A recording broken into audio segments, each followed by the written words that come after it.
Hello everyone and welcome to Arena Open, which will be Kamigawa Neon Dynasty Limited. The day one part of the event is sealed deck. There are best of one and best of three options. Day two will be best of three draft if you get to the day two. And I do prefer a best of three formats more than best of one, and therefore I will play the day one version of the event as a best of three sealed deck event. Now this will be harder to qualify for day two than using the best of one mode, but I just I play what I like the most. And this format is you have to win four times. In order to reach day two, you have to win four times without having any losses. So that will be hard. And yes, I will have multiple attempts to do this. I won't be necessarily recording everything. I think I'll make a single a video which will last for up to maybe 2 to 3 hours. And if at that point I haven't gotten the day two qualification yet, I will just play the rest of the day one on my own because it will also save a bit of time. I am willing to play quite a few times to get the day two invite. So I guess we'll see now. First, if I get to day two or not, and then if I don't, then there's still a chance I get there, without recording, and then there will be, of course, a day two event in that case on my channel. But let's just check out the first card pool now. So apparently I get this card style, all right, and this is what kind of a limited pack? Have you seen that kind of a icon for a pack earlier? I didn't actually recognize that. But anyway, this is a fairly decent set of rares because all of these are limited playable, and some of the very good ones are the legendary Mythic Rare Dragon and the Springleaf Avenger. These are just actually bomb quality cards. And then Mukotai Soul Repair is, I wouldn't say it's exactly a bomb, but it is a really good one.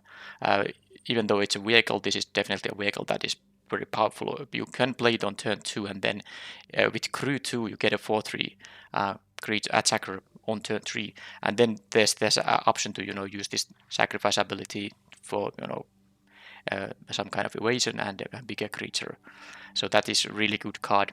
Scrap Welder, at the very least, it's a 3-mana 3/3, so you will always play this in any red deck, and it's very easy to end up with a number of artifacts, and sometimes you get some value from the ability as well.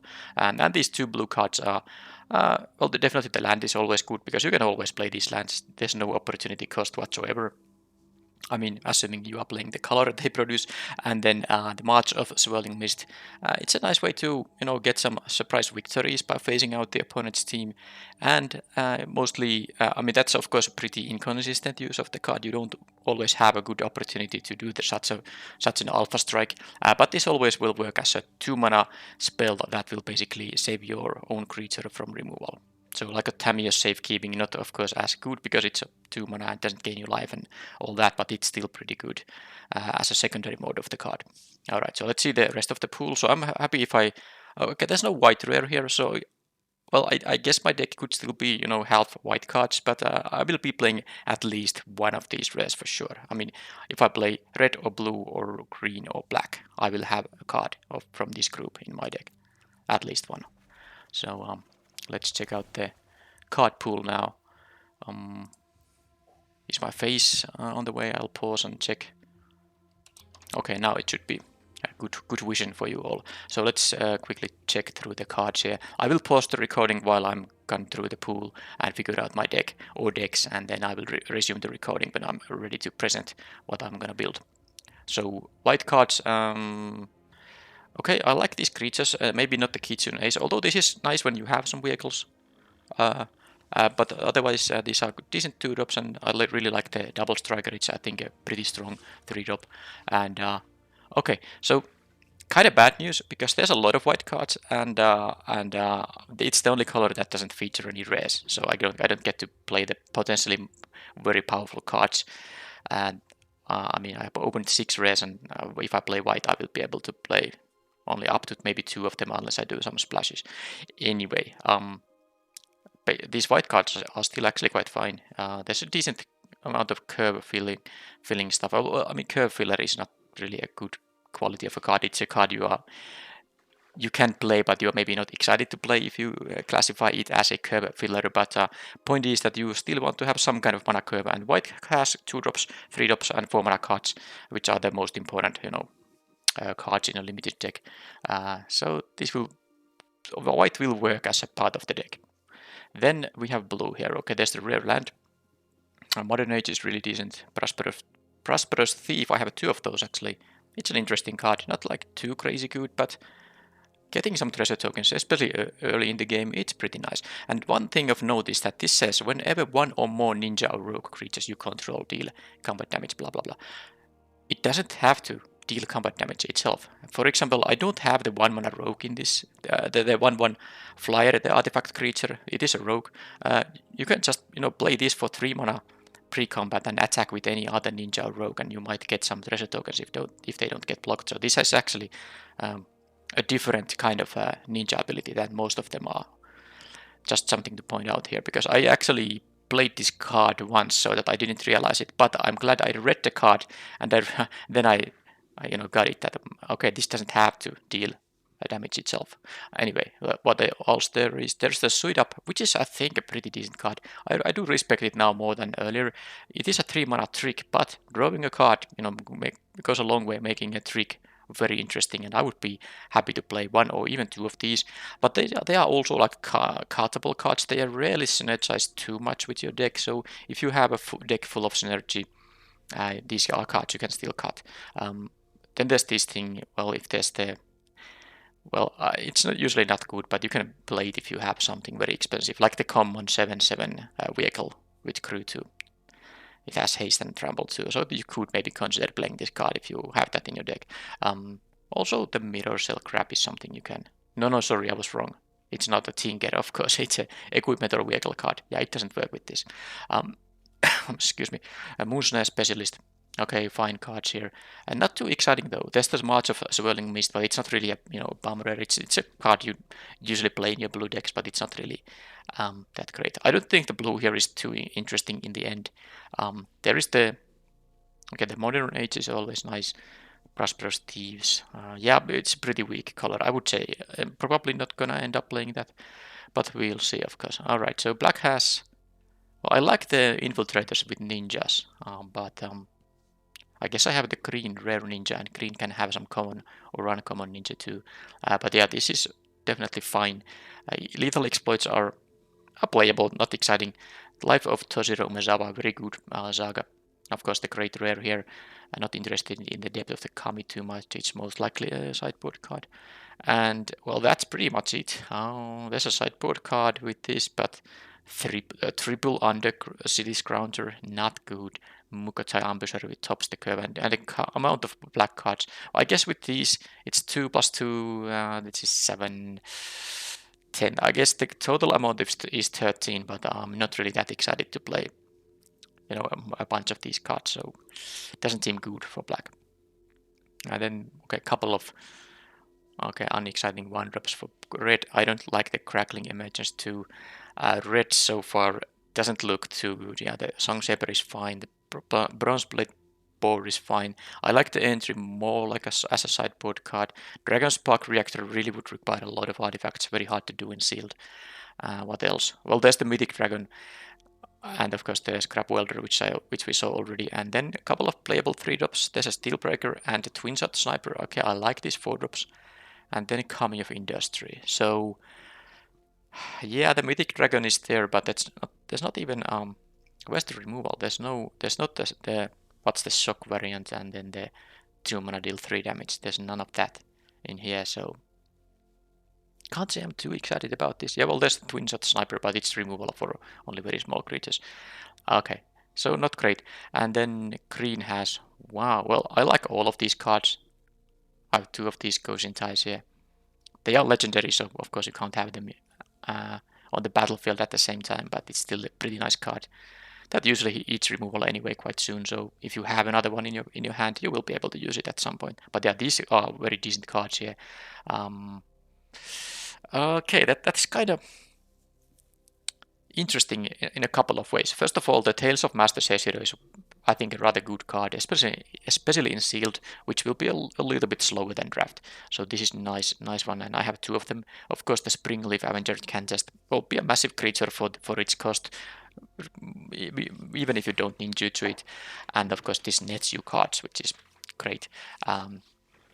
So the thing is that I like these early drops, but then there's like nothing for cheap for green in terms of creatures, and then good top end here. But if another color can support the middle ground here, I think green can easily be one of my main colors very easily. And the additional bonus here is that I have 2 crafted growths, so splashing will be easier also, so I can even splash for something else. Green is at least very interesting. Naomi, of course, a decent card if you can do this thing, but you also need support for these colors. Let's see. Okay, but there's a support for a red splash. Sadly, the dragon is a double caster, so I don't think I'm gonna splash a double red card if I don't otherwise play red. Naturalist, so green, white. Oh, this actually, because as you remember, white doesn't have any rares, but it had a lot of decent cards. In terms of the amount of cards was good and the quality was decent, and I can see actually green, white base colors, maybe splashing something else being a thing here. And then how about the colorless cards? Okay, I like the land here, which further enables splashing, and the ecologist terrarium also making splash will be very easy if I play green, because I have 1, 2, 3, 4 cards that enable a splash. Okay, so Iron Apprentice, Ninjas, Kunai, Searchlight Companion, nothing too amazing. Okay, and the guidebot I actually like quite a bit. I'm pretty sure that I will be playing the guidebot no matter what the deck will be, what the colors of the deck will be. But yeah, triple colossus, yeah, I would be maybe willing to play one if I play blue, because it's a bit meme level stuff, but anchored to reality into the 7/7 can actually be quite impactful if the opponent doesn't have the sufficient removal for the massive vehicle. That can be worth doing. So I have 3 of them. So if I would end up playing blue, maybe that's an option, but I think the blue was a bit too weak here, so I don't think I can support it that easily. And that was it pretty much, yep. Based on what I saw now, I think it will be green-white, especially with the naturalist, being an excellent 2-drop for the archetype, and maybe with some kind of splash, but I don't know yet. I will go through the options and I will resume the recording after that, so in a second you will see what deck I end up with. So it is rather easy to dismiss blue and black as colors that I'm playing, and I will be playing green no matter what, because I have the very nice late game with Rare Ninja and Tales of Master Seshiro here, and I really like all the early game it has to offer too. Now the question is it going to be red-green or a green-white? And red doesn't have that much going on for it besides the 4/4 Flying Trample Dragon, and this is actually, this is not as good as the other dragons. Of course, this is the cheapest of them all, and 4 mana 4/4 flying with trample is definitely good, which especially because those that the death trigger options, those are really relevant anyway, but they are just not as maybe game breaking as the other dragons death triggers are. And then also, of course, there is the twin shot sniper, which is still a pretty much above average card. You usually will have some target that you are happy to deal with, and then you are for 4 mana, so that when you get a 2/3 reach creature as a bonus, it's really strong. But there's not that much anything else that makes me want to be red. The Scrap Welder, might do something at some point, but it's not really that often going to be relevant. The early drops are not too exciting here, so it is gonna be green-white, and I also don't think I need to splash anything. First of all, there's nothing really that amazing to splash, like Naomi if I had enough artifacts, but I don't think I have, because I have the means to splash, but also green-white will be a deck that has enough playables by itself, so I don't have to splash. I might think about splashing if I see a lot of like 2 toughness creatures I need to kill, then splashing for these lethal exploits makes totally sense. But I will have a green-white deck without any splashing involved in the main deck at least. And I will be playing the Eikanju Exemplar because it's an enchantment that I will be caring about enchantments in this deck. And I don't need the Kitsune Ace. I like the Dragonfly, so it's just, as an evasive creature. The Subduer not that great. I really like the befriending the mods, and yep, indeed, I do have a white shrine. I didn't remember this when I saw the double green shrine, but it'll be nice to maybe get one of each on the battlefield going on. The mentor, a little bit unnecessary. I have other 4-mana plays. The Skyblessed Samurai will be good because my deck will have a bunch of enchantments. I should actually do like this in here at this point. And now let's put the Naturalist before I forget it. And then the green cards, Fang, Generous Visitor. I will have a lot of enchantments, as you can see soon. All this is good stuff. Season of Renewal will be actually going to... I will have always targets for it. I mean, both targets for it, because it's of course quite weak if you only can bring one card back. I will be playing the Ninja's Kunai. I won't have a lot of removal here. The Guidebot will be played. And then I didn't really think about the last card too much, or maybe last 2 cards if I end up playing 16 lands, which I could if one of them is the Ecologist Terrarium. I quite like this card in the end. It is something, if you have it in your starting hand, you will have your colors working, assuming you have, 2 lands also at least. And then the +1/+1 counter can be a nice little bonus. So replacing your 17th land with this can make sense. Now, of course, this is a bunch of options. I do think the Repel the Wild is more like a sideboard card still. Maybe a bit more useful in Seal, which will be a slower format. So even if you have to exile a cheap enchantment with this thing, it might maybe is not that bad. Because you usually will have a target for this. Maybe not a creature with power 4 or greater, but some kind of an enchantment will often be found. But the problem with this thing is that if you really exile it, like let's say 1 mana or 2 mana enchantment with this card, it's not that great because you will pay 4 mana for that. But anyway, I think it's a card I'm playing in the sideboard in the beginning of the match. So as you can see, that's 12 enchantments for the Visitor, for the Naturalist to make them cheaper, although yeah, it applies on anything else except for the Fang of Shigeki, and of course itself. So 10 other relevant enchantments it can make cheaper. And of course there is the Season of Renewal. Most of the enchantments here are cards I'm just happy to return to my hand from the graveyard. Maybe the Eikanju Exemplar is the least interesting one in that sense. So now the question is, yeah, I do have the Guidebot, so I kind of feel like I maybe should play the Terrarium here. Yeah, I'm gonna do that. And then of course it's going to be only 16 lands in addition to that. And don't need the Crafted Growth because I don't really think about splashing anything. Now I could play the Searchlight Companion. I don't think I need the Thundersteel Colossus because I have here a decent late game already, and the befriending the mods can also make my smaller creatures still deal damage later in the game thanks to the chapters 1 and 2. I think a Searchlight Companion isn't bad because first of all, I could use a 3 mana card here. The Season of Renewal isn't even going to be often played on turn 3. That said, the Ghost as of now, if I have some other 2-drop, this played on turn 3 of course means that you can also pay 1 mana for the trigger. So this kind of works as a 2 mana 1/1 and a 3 mana 2/2 in a way, kind of fills both slots in a curve. And I could consider the Subduer, it's just that it hasn't really impressed me. I thought it was a lot better card, but it's actually a tough requirement to attack with only 1 creature. There have been creatures with this ability, but they haven't had the requirement to only attack with them, because this tapping an opposing creature without using mana is strong, but not so strong when you can only attack with 1 creature. And yes, there is the kind of samurai deck idea that you have a multiple of these whenever one of these things attacks alone, do something. But even though I have tried to draft around that team, it rarely seems to actually work that way. So you can't really make like a battle cruiser which has all the abilities, or I mean maybe not the abilities, but all the various effects from your other samurai, and then you can just keep attacking with that, and opponent can't do anything. That's not how it works in practice. So the subduer is, in my opinion, like playable but nothing exciting. I'm more interested in the Searchlight Companion. And I do even have two ninjas. I don't have the common ninja from green or the Kappa Tech Wrecker. That would be a very strong card. Sadly, I don't have that. But I have the Blade Blizzard Kitsune, so it's often a card you just play for 3 mana, but the option to have the ninjutsu sometimes available can be fun.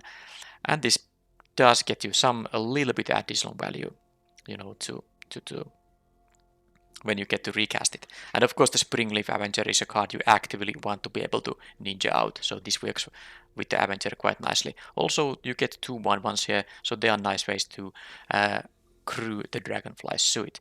I actually am interested in running even 2 of them, because this is actually not a lot of 3-drops, but maybe because I'll put this like in here because I won't be playing this on turn 3 very often. I guess I could put the Ghost Ties here. This is still 1, 2, 3, 4, 5 2 mana cards. So let's see if I put the Searchlight Companion here.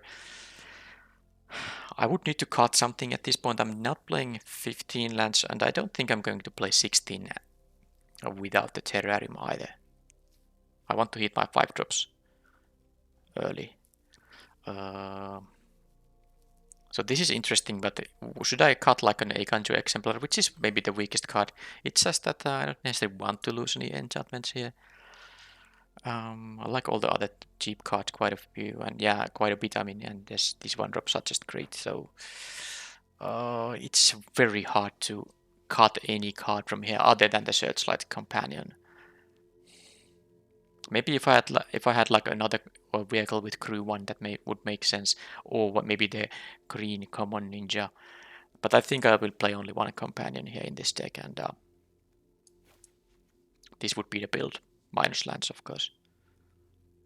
And this is the main deck build, so I will have some sideboard options. Lucky Offering and Repel the Wild can easily be sideboarded in. And like I said, if I need to splash for the black removal, the -2/-2, it's something I can do. So here I have 10 white cards, 11 green. I will have one of the Havens here, which I will be playing now. And the Terrarium will find me either of those basic lands, so don't really know which I should. I guess because I do have 2 1-mana green cards, because the basics will be 8/7, so I think it should be 8 forests, mostly because of these 1-drops, to maximize the chance to play these. That will be 8 ways to, be able to play these on turn 1. I don't need the white mana on turn 1, so let's do it like that. Oh, did I forget something like the colorless cards or anything? Nope. This is it. This is the main deck. Alright, colorless, lands here. Let's use the Neon Dynasty lands. This is pretty nice looking land anyway. And I really like this one. Piotr Dura is just all in all making great land art. John Avon, number 2, I guess. John Avon hasn't even illustrated many cards lately. I don't know what's up with that. I don't actually follow the scene in that sense. Alright, so this will be the main deck. And okay, so it's a single elimination, so I have to win 4 matches in a row in order to get to day 2. Now, if you win some matches but not 4, you get still some gem prizes, so there is at least that.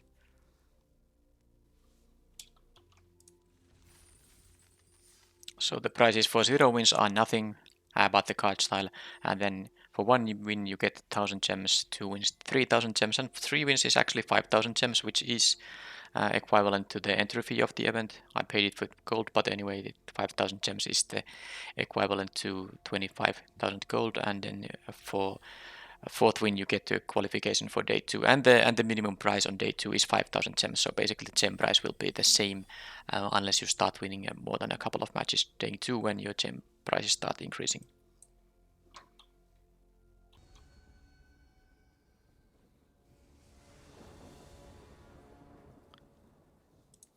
Okay, get to be on the play with a nice hand.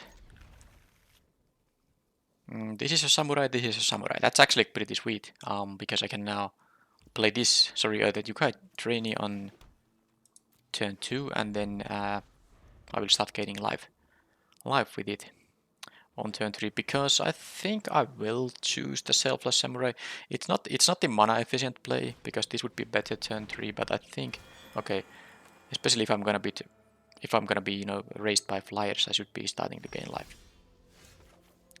I don't have another green here, which means that oh sorry, it doesn't matter. Yeah, because I'm gonna play it. Yeah, no, so this is perfect. I can play the Samurai and the Fang of Shigeki, because I'm playing this on turn 2 and this on turn 3. So one green will be enough for my turn 3 plays here.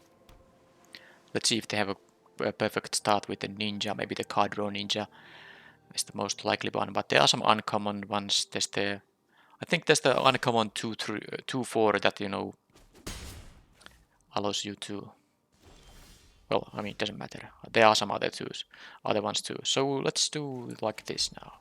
Selfless Samurai don't have a essence capture. I would be very sad if they have an essence capture. I maybe even was supposed to play the Fang of Shigeki first here. Yeah, because they could have that for blue. It was okay. That didn't happen, but it was a mistake. I should have started with this. Okay, they can just tap down my thing. That's fine.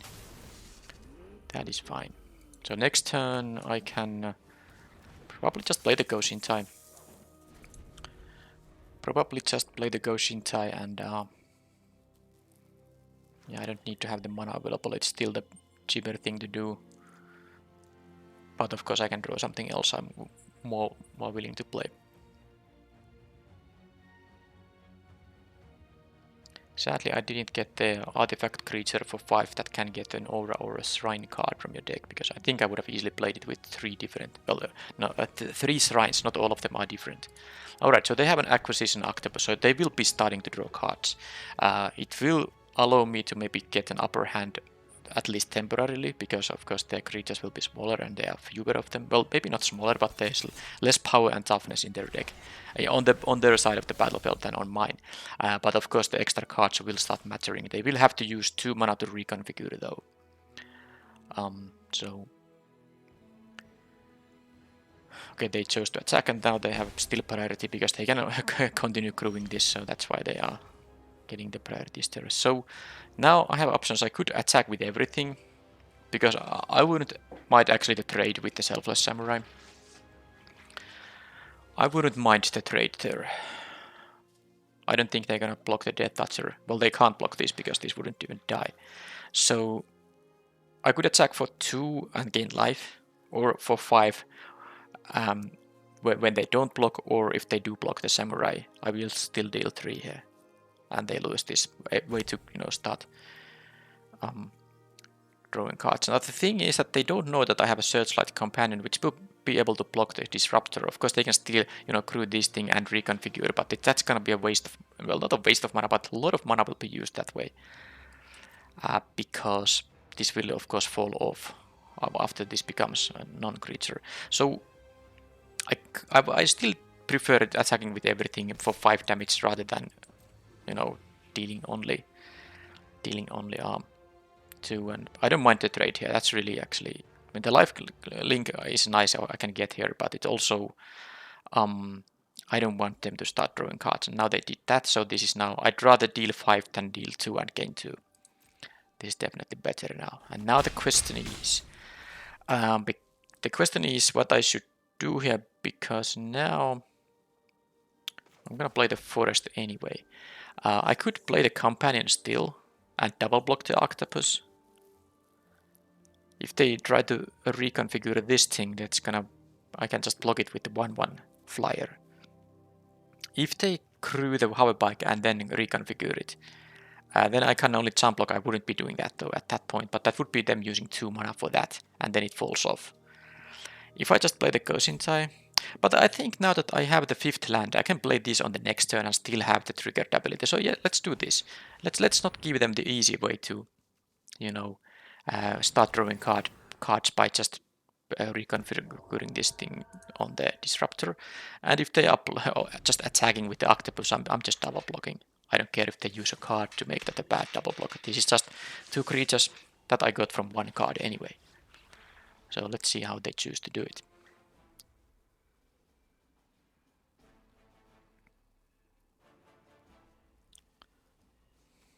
Okay, this makes the same kind of spirits as this one here. Okay. Modern Age. Okay, that's a good card, but of course it takes some time before it becomes a creature. And I will start actually mashing up these tokens. Would be real sweet to get one of the green shrines too. But let's see if they want to draw an extra card. That would take their turn now that they used 2 mana already here. They could get the hoverbike attacking. But then that would allow me to attack back for what? 7 damage? That's a lot of damage. I don't think they can do that just to draw a card. But they are doing it. I'm not gonna jump block that. I'll let them draw a card. Because they will have this. Okay, they didn't go for the reconfigure. So maybe. Okay, they did that. Well, this is totally fine. I mean, this is what I wanted to do anyway. And yes, I'm not gonna use the samurai to save one of them. This was totally fine. Why is the opponent doing this race? Oh. Now that's interesting. I could just play the Tales of Master Cesiro here.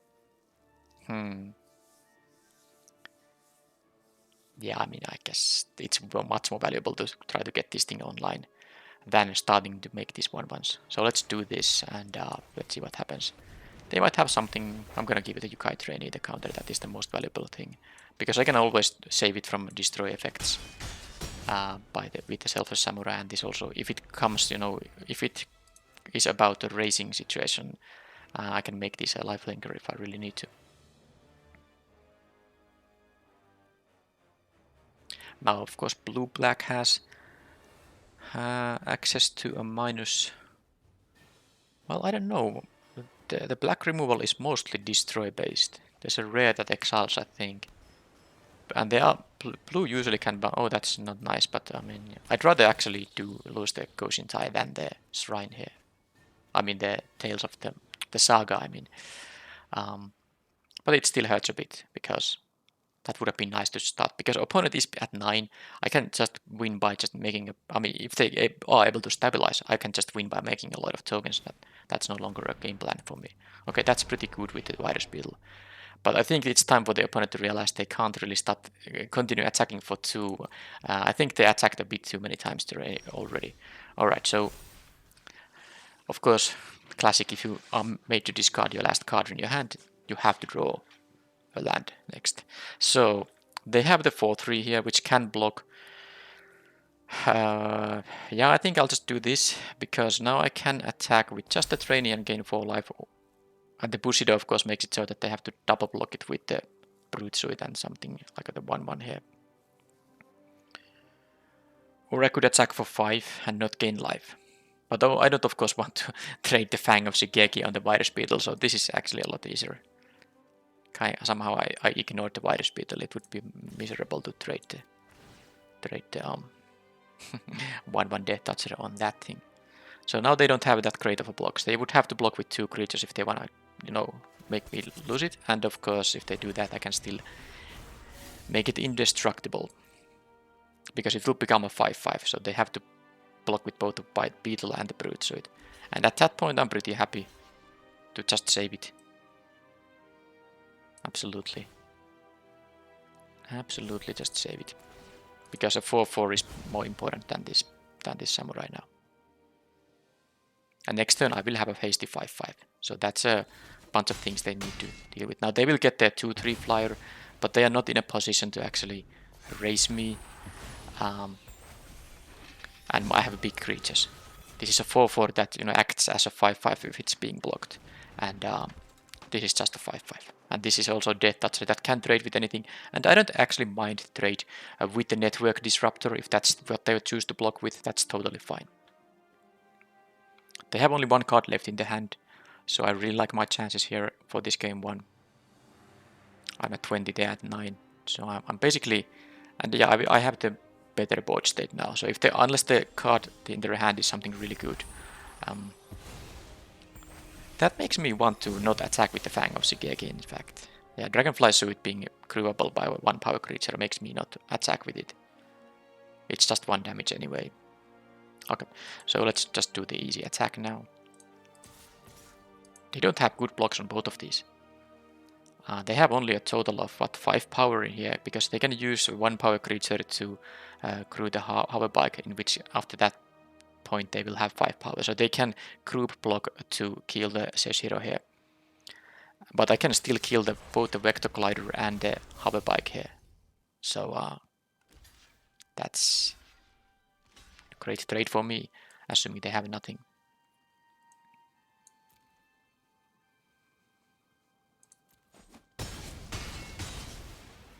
And I suit up here.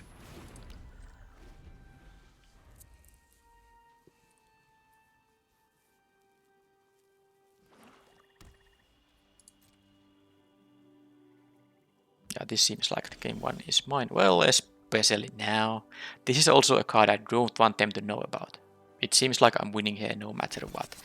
There's a chance, well, depending what they do in combat. If they just do some jump blocks, they have to do at least 1 jump block here if they want to survive. So if that's all they do, I think I'm going to, because there's no mass removal for these colors. Correct me if I'm wrong, I think the only mass removal effect that really affects everything is in white in this set, and then no other color has anything like that.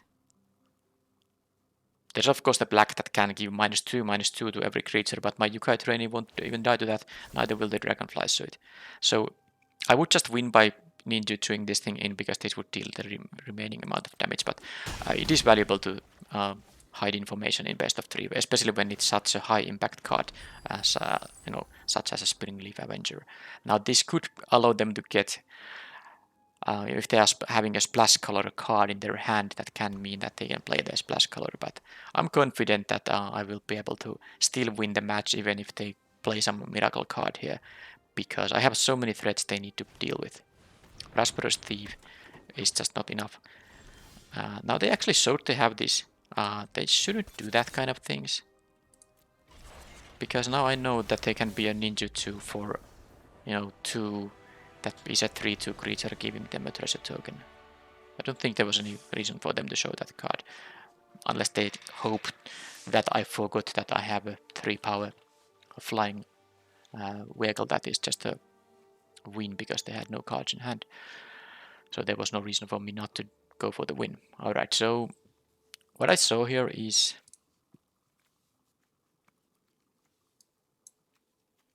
actually a bunch of cards that die to -2/-2. The octopus and the centipede are very interesting to kill, and also the prosperous thief. So it is tempting to splash for black, mostly because the black is... Did I have anything? There's also Naomi, but I don't think I have enough artifacts. 5 is probably not enough, because I don't think I'm gonna splash for black artifact. So I could have the lethal exploit as a splash card. None of the other stuff is really interesting though. I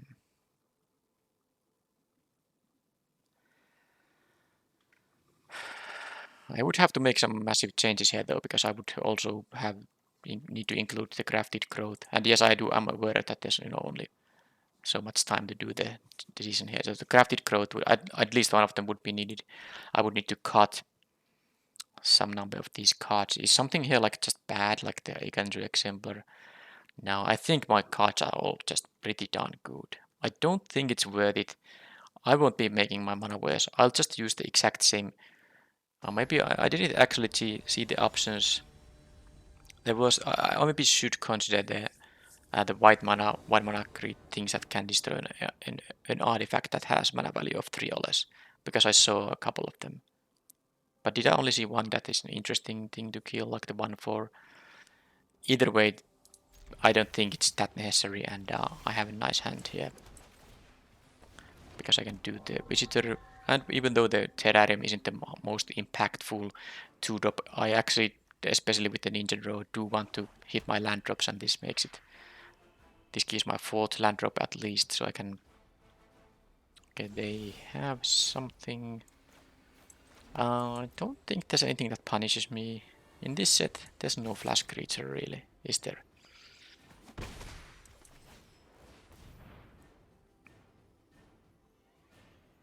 Usually this thing gets killed on spot, because if I had an enchantment to cast... Oh, that's really interesting actually.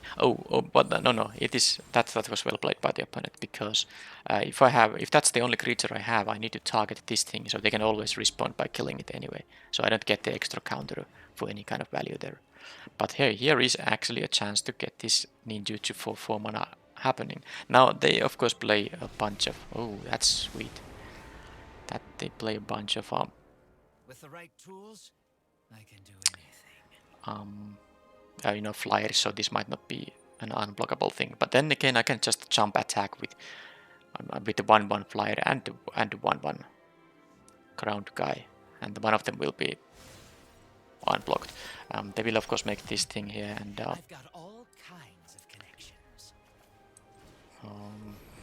well, they will be drawing at least one card. Of course, that's not the end of the world yet. And this, I believe, I'm not totally sure, but I think ninjutsu works so that then a ninja has to attack the same thing that the original creature was attacking. So I have to attack the Kaito Shizuki here. But if they plan to attack with this thing, of course it can't block. So they will have 4 mana available. Can they have 2 blockers? Well, or a combination of blocker and a removal spell. That is possible. I am not guaranteed to get my ninja going on. Or do they have their own ninja which they want to use here? Because that wouldn't be so bad. This is a token which will cease to exist. Okay, so they want to have their... Wait a minute. They could have actually... This is a ninja token. So they could have just played this for 3 and then keep the token, get the treasure token. That means they wouldn't have had now 3 mana available though, because this would have cost 3 to play. Because this would, work with the unblockable 1/1 ninja. So that's something they could have done, but maybe they have use for 2 mana here. So then it makes sense to lose the unblockable token and have the 2 mana thing available.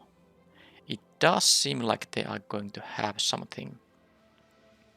I'm of course attacking both into Kaito. And yes, the Springleaf Avenger, the ability doesn't do anything when you deal combat damage to a Planeswalker, but primarily the important part is to get rid of the Planeswalker now. So let's just attack, no reason to do anything pre-combat. Let's see if we go to declare blockers. It seems like they didn't have anything, so this actually seems like they might have made a mistake. Maybe they could have just hard casted this pre-combat. Keep the 1/1. But yeah, let's hope this works. So I don't think I have it. Yeah, I didn't have the game didn't ask me who am I going to attack. So it has to attack the same thing the initial creature is attacking, which makes total flavor sense, of course. But now I got rid of the Kaito Shizuki. They might be able to get rid of the Springleaf Avenger, but if they don't, then real big trouble here, because it's a 6/5 first of all. It's not easy to block it so that it dies. Well, they can play a 2-mana 2-power creature, of course, but then they will lose 2 creatures, and that's good for me anyway. Plus I can make it into a 6 toughness one.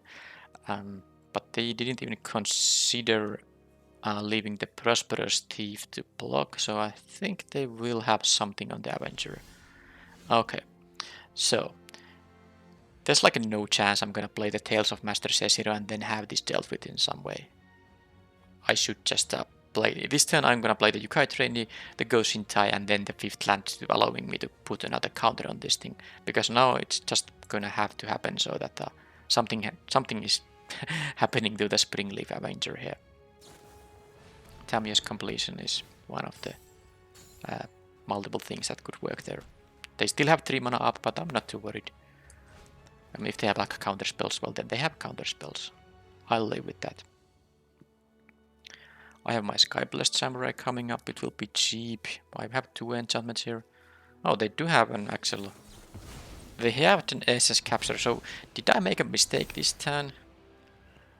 I'm probably not, because this will be better in the late game, but the Yukai Trainee would, be able to actually trade with this thing. It will block as a 3/3 creature. Now I have to give them another treasure token, but what do they need do with those treasure tokens. They have 1 card in hand, 6 lands, so it's probably not gonna matter too much. Now the 4 damage is gonna matter a little bit more, but I will be able to block this very soon. And they have only the 1/4 here, that's no big deal. The land isn't bad at all. Because now I can do this thing, give it counter, and give it a 4th counter. Problem is it still has to... Yeah, maybe I have to take another 4 here. I'm not a big fan of that. But the same applies if I play the Skyblessed Samurai now. It's gonna be a 4/4 and I can't even put a counter on this thing in that case. So let's just do this. And yeah, I could attack. Well, it has Vigilance, so why not? Why not? I literally lose nothing by doing this attack. There's a very small chance the opponent would take 3 here. But with them having no cards in hand, this is just totally a free attack. And surprisingly, I don't have anything, and I will make another counter on this thing. I just think if I block with this thing, I'm also losing the 2nd counter. Well, I could put it on the Springleaf Avenger, but I don't think I have a way to untap this thing. Clawing Torment, making it unable to block. Oh, and also they can clock me with that. That was a really decent draw from the opponent. Because I am on a... Well, I guess I can also draw a Life Linker, which will be relevant. Will be very relevant, but I have to also block everything. But I can actually do that because this will make it not only make this cheaper because it's an enchantment, but also this cost reduction. I'm actually able to also play this end of turn. I mean, sorry, pay for the trigger. That's what I'm saying. So now the lifelinker is huge here. That is huge. So this will cost only about 3 mana now. Yep. And I could... Okay, let me see. There is a world where I make this just into a 3/3 and I can then trade with this guy. That is a good world to be in if they don't have anything else.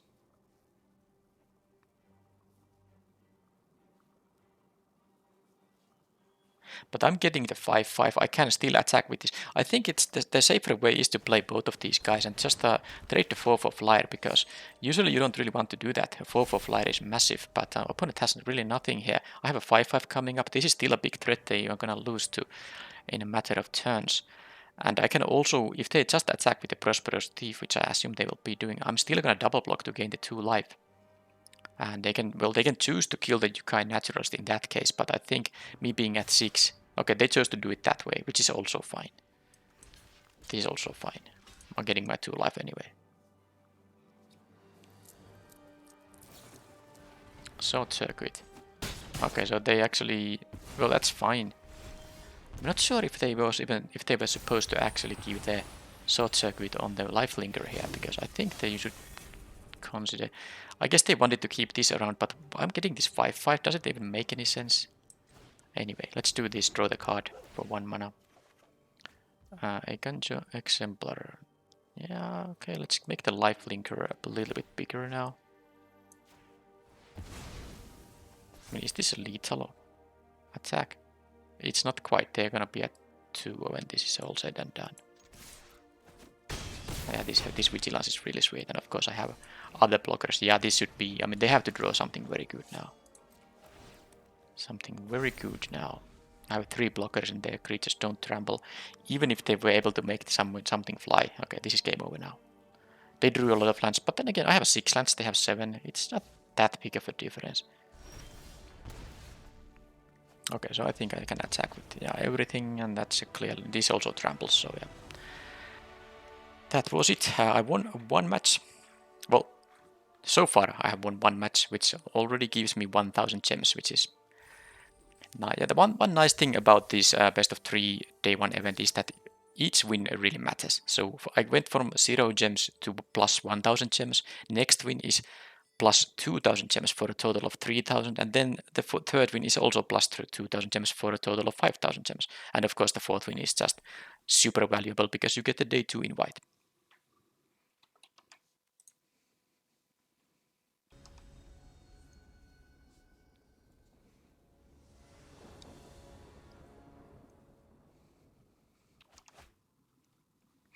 Okay, another decent starting hand, of course. 3 4 mana cards. isn't the greatest, but I have multiple draws before I play something on turn 3. Opponent also mulligans, so I'm on the draw here. I keep of course 7, so I can play this, and I have, so basically I have 4 draws before turn 3, or by turn 3, or let's say the draw step on my turn 3 will be my 4th draw. So if any of that is a card I can play for 2 or fewer mana, I can do something on turn 3, of course. But let's see. First one was kind of a miss, but then again, at least I'm guaranteed to hit my 4 drops. So there's that. Okay, increase infiltrator. Okay, that is totally convenient, because this can be played on turn 3 with the counter, and then I actually do have the double Ghost tie. So on turn 5, if assuming I have 5 mana, then I can just play these and have one of these triggers, payment for one of these triggers. But I don't have to think that far quite yet, because of course I will first see what happens. There are multiple lines I can take here before turn 5. Okay. First, let's just attack. They actually missed the land drop, and they have only 1 colored source too. But they did mulligan to 6, so I'm a bit lucky here, I have to admit. I'm gonna play this definitely before the over the trainee here, because I have the extra mana here. Next turn I probably won't be. I do want to get my 2/4 flyer up here now. Yeah, the opponent is in trouble. They might even consider leaving it to this thing to block the 1/1, because they are not winning this race, but they have another play, and that can of course block the 1/1. Okay, so these were good draws. Of course, these are high quality cards, and kind of funny that I probably won't have my Go Shintai on turn 5 plan here, but it's quite fine. I mean, I can just do this now, still attack for 4, don't have the trigger for the guy, but that's fine. I mean, they're taking 4 now, they're down to 15, and yeah, they are also having trouble with the land drops here, so this could be like a free win, because they mulligan to 6. Okay, and they now get this is their turn 5, and they get their 3rd land, so they need to have something very good going on here, which they might, that's totally possible. Any ninjas? Nope. Okay, there is the land number 5. This can only be activated at 4 mana, so I can just attack with both here. I don't have any instant speed trigger here, so it's now a bit interesting what I should do. Kinda like the Tales of Master Chess Hero still. If they really use a removal spell on the Spirited Companion, that's fine. I'm gonna give it a counter here, because it's super valuable to get this 5/5 hasty guy. So I'm gonna just do this. Now they have I guess they can have some trick to kill the Goshintai here. But I mean, given how strong my stuff here is, I don't even mind. It would be sweet to have both of them active at the same time, but it's just not gonna be necessary at all. I'm gonna get a 2/4 here that flies, and then I'm gonna get still an additional counter on something, and then a 5/5 hasty guy. And they just, I mean, they just jump into draw a card. So that's really, they have to have something amazing. I guess if they now play like 3 lands on consecutive turns, so that 2 of them will be able to produce white, and then they have the white 6 mana rat effect that exiles everything they choose. Well, it doesn't exile planeswalkers, but my deck doesn't have one, so they would be able to get rid of all my permanents if that's the stuff they can do. But that's a lot of questions they need to. I mean, that's a lot of things that need to go right. First of all, they will need to have that one single rare in their deck and in their hand in a couple of turns, and they need to draw the lands for that. Because as you can see, my hand is just it's just a massive, full of relevant cards. Even the Yukai trainee being a hard to block 2/2 when they are already at a very low life total. I can't really imagine them winning here easily. So I'm going to give another counter to the Spirit Company for sure, because this is a lot more valuable card. If they have removal on 1, I'd rather them remove the less impactful card. And now I think the smart move is just to play the. I mean, I would so much want to play the Goshinta and have like a 2 additional tokens. I think yeah, in this game state I would choose 2 additional tokens rather than 2 +1/+1 counters on either of these shrines. But it's not as good. I'm going to play the Tales of Master Sestero, give the counter actually on the Imperial Moth, I think. And then I don't see how they ever win here.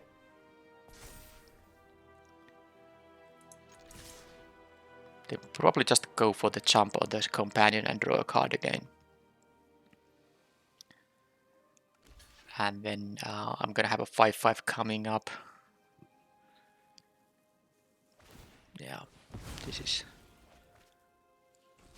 It would be a pretty much of a miracle if the opponent can survive this game. Okay, they do have white, so that is... But do they have a 2 turns time? Assuming they can have 2 additional land drops for the Wrath effect. I think that's really unlikely. Because I have a 5/5. Okay, companion can at least help them hit their further land drops. So I have a 5/5. But this they already played a land this turn, so next turn they cannot have a 6 mana available. That's a crew too, so this thing doesn't work. I think I should give the counter. Oh, I have the 5/5. The 5/5 I can make to attack as a 6 power flyer. Then, yeah, this is a win lethal, so I just do this. Because what I can do, because the haste on this thing, it matters so much. It's amazing how much it matters. So befriending the mods here. So I have but 10 in the air, and then of course these will be lethal in multiple ways because the Goshinta on alone is enough because it tramples, but of course it's just 2 attackers and they can't block both of them. Yeah, well, this was of course just a perfect curve out basically from me. Opponent struggling with their land drops after a mulligan to 6. So they can offer a lot harder opposition in the next game. Soul Reaper, cheap artifact. This is a cheap enchantment. I guess the Soul Reaper is good enough that I should maybe consider putting the Lucky Offering in the deck. One of them, not both. Repel the Wild is still a bit annoying. Yeah, it can exile the Soul Reaper when it's a creature, but also this is a 1 mana enchantment. Even though removing the Dockside Chef is usually something you really want to do, it's still quite annoying to do with a 4 mana spell. And of course, this is an enchantment you never want to use even a card to remove, yet alone a 4 mana card. So a Lucky Offering, I could play it because the Soul Reaper is a really good one. It would be nice to have a efficient removal ready for it. Nothing else really is necessary here, I don't think. What is the least useful card? My deck is full of useful cards. I think the worst of the bunch is the Eikanjo Exemplar. Yeah, I lose a little bit of the enchantment synergy, but I have still enough of them to, for example, make the Visitor good. Actually, the Visitor is good when you get 1 counter out of it. It's basically 1 mana 2/2, and you can even choose to put the counter on someone else. And when you get more than 1 counter, it's just gonna be super efficient for 1 mana. So I think the Exemplar is the card in here to favor the Lucky Offering. And I don't think I want to do any other changes because this deck is just full of amazing cards that I don't really want to lose.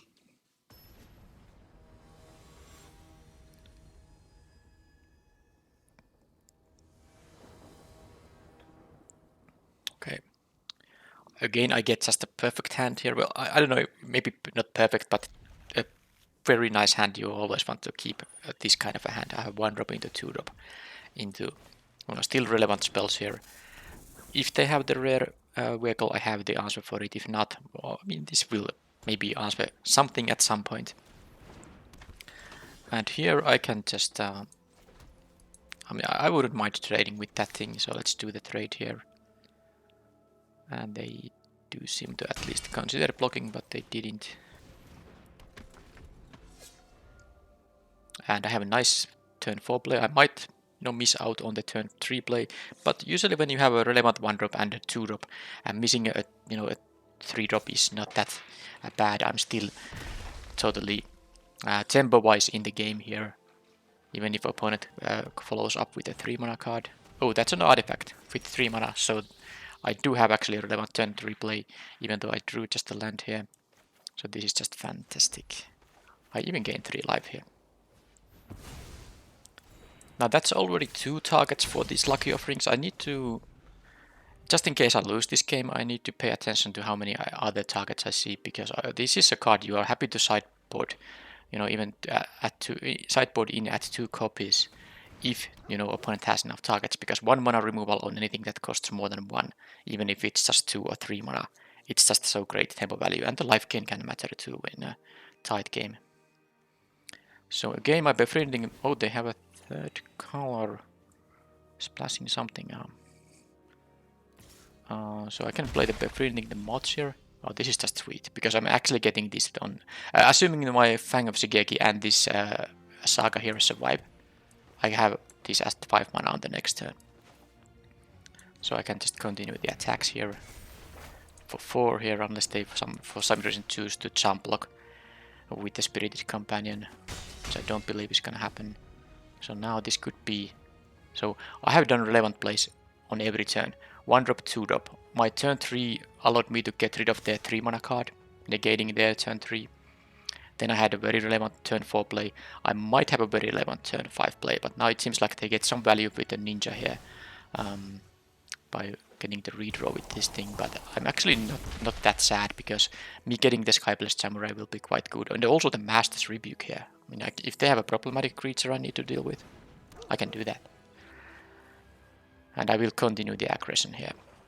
They got their 3 life. Okay, they got actually 4 life now, and this is good stuff now for the opponent. Also, this is a 2 mana artifact, so I think if I see 1 more target, I will sideboard a 2nd copy.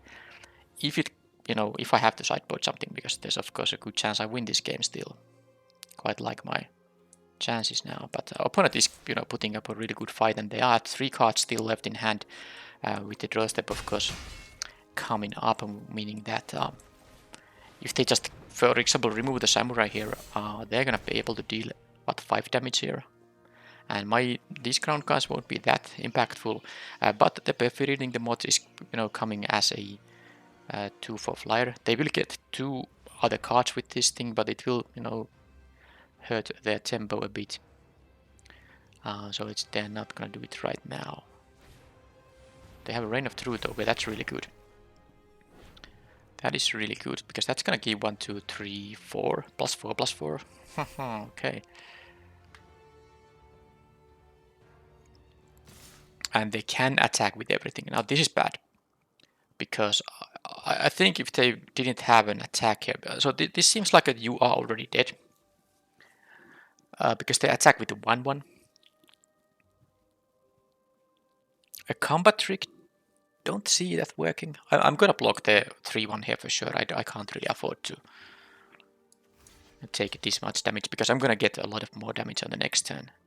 If it's a you are already dead, then so be it. But I guess I'll see right now. They might have another ninja also on the Spirited Companion. If they have this kind of a white-black with a lot of ninjas. Oh, you are. Okay. That is gonna give them a ton of life, so I'm no longer able to raise them. My only way to win here is to somehow survive. Can I survive? So the problem is this thing is going to be a... You know, with the threat of activation, it's quite annoying. I can maybe... Because of course I can kill it with the Master's Rebuke.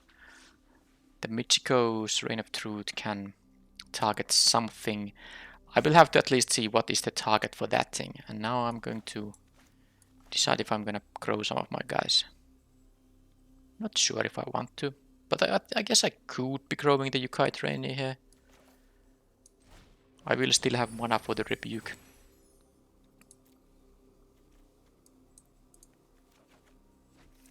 Let's do it, I guess. Not sure if I need this to be a 3/5 flyer, and this way I can deal some damage. So 1, 1, 1, 2, 3. This will be a 4/4. Yeah, kind of annoying if they target the companion, because I don't want to block that companion. Maybe I was supposed to put the counter on the moth in the end. because a 3/5 can block the 4/4. And I don't want to use my Master's Rebuke to kill a 1/1. I guess I'm still not blocking with the Death Toucher here, so... Okay, I'm doing it like this. At least they lost their only artifact, by the way, which means that this is gonna be able to draw only one more card. But yeah, they're gonna target the Spirited Companion. Oh, they're gonna target... No, yeah, I was thinking about the... I mean, if they are targeting the Increase Infiltrator, that's great. That is really great.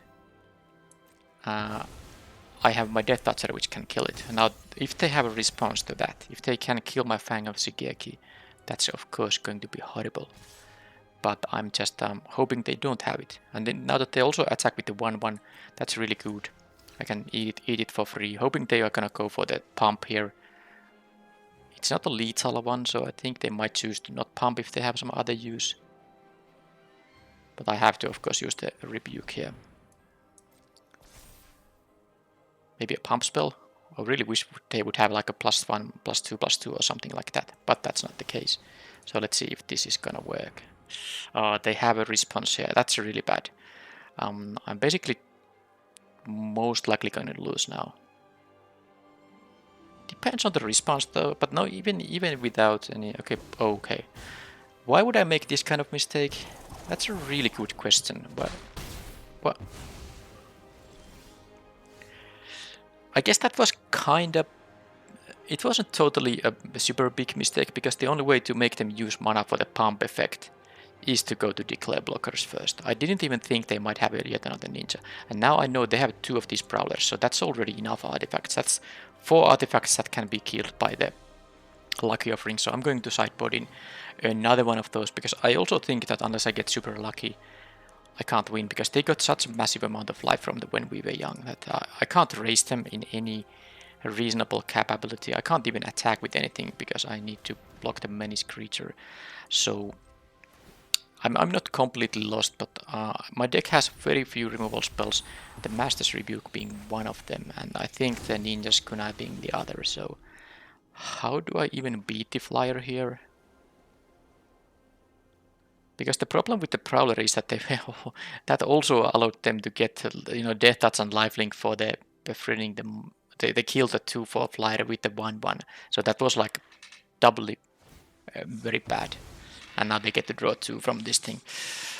Well, now I know they have multiple ninjas, even though they are not blue. They have these black ninjas, so I have to respect that and don't use my tricks when they have unblocked creatures in declare blocker step. Okay, they can just make us sacrifice. Not so great. They chose which one? Okay, they chose the flyer itself. Okay, right. So Death Toucher, I can block. This can block the 3/1 if they attack with both. Yeah, I'm gonna lose this Death Toucher now. But yeah, this Increase Infiltrator, that's going to kill me. They actually let me eat the Prowler for free. I mean, that's something I have to do, man. I have to get super lucky. That involves getting rid of this somehow. Okay, that is also just... If I don't gain life on the next turn. Well, which I can actually do. So does that mean I still am in the game? I will be gaining 3 life. Putting me good to 4. Then I go back to 3 here. And by the way, their deck is pretty good. Game 1 was just them having a bad draw. After mulling at the 6, they have multiple Reckoner Raids. They have multiple of these actually pretty darn good ninjas. Because the hard cast isn't that bad for creature either. I mean, I have to attack. I'm just thinking if I want to show this card to them. So I will go to 4, then back to 3. They will attack with both of these. And I can block the... This will be a 3/3. Well, I guess I can try. There's a chance. Very, very slow one. Slow, I mean small one. Not a slow chance. I hope they block. Then I would gain 4 life and they would lose the Portrait of Michiko. No such luck. Alright, so pay for this thing, and I have to block the Portrait of Michiko, but I can... Yeah, so they attack with both. Although if this becomes a bigger one, if they have an artifact or an enchantment, well, they did not. So yeah, sadly I do have to trade this because I need a lifelink here, so I cannot actually use the Selfless Samurai. I would like this to, you know, become bigger, but this is what I have to do. Just to be able to gain more life. That's the only way I can actually try to win here. Maybe if I get a...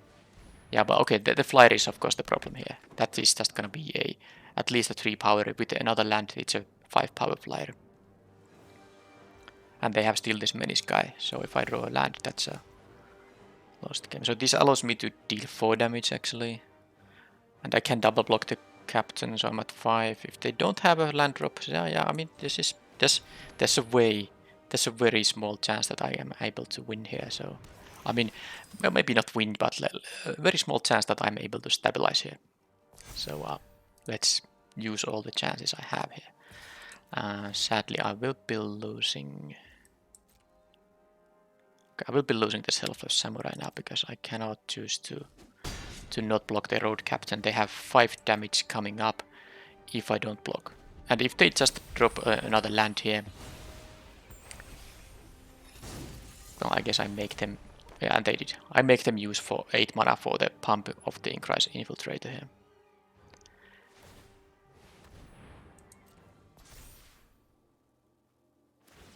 Okay, now they're gonna attack with it, so I'm not going to play around with this anymore.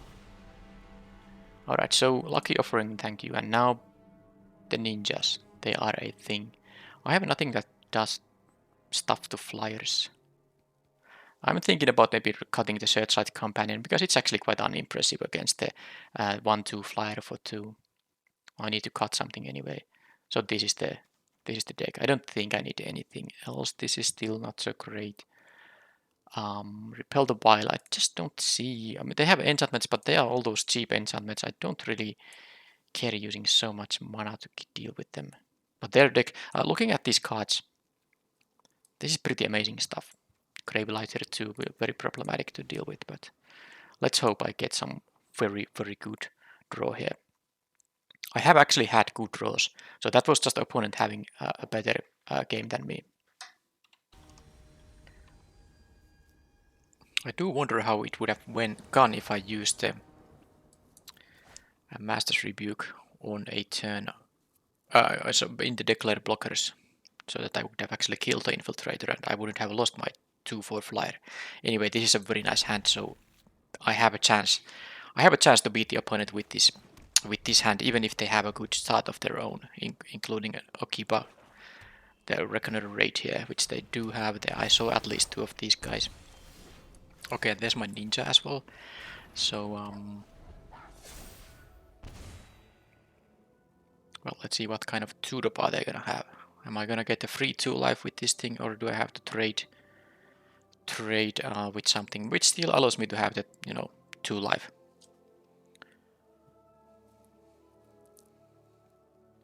This thing on turn 1, as far as limited commons go, this is one of the best 1 mana common you can have. It's a really, really good thing. Note, this also says vehicles you control have menace, as if that's something you usually need. Okay, I didn't get my you know, 1 mana destroy this thing, but I guess I'll just trade here, or offer the trade. It's possible they don't block, but I would assume they do. And then I can just do this Goshintai, and I have options, of course, now. Now, if I did actually have a 4th land, I mean, I could have played this, but of course I drew this instead of the 4th land, so if I drew a land I wouldn't have this now, but it's something that the opponent might not be blocking. Oh, they had another target for this.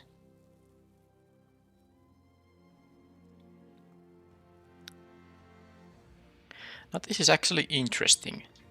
I kind of want to play the Yukai Train, but yeah, I was saying that playing this would have made sense, given that this could be ninjutsu'd out at turn 4 and I have a valuable thing to return in my graveyard. But this is a totally fine turn. I'm thinking about letting them have the Centipede and just play this and make this into a 3-3. This having a 3-3 stats here is a lot better than 2-2.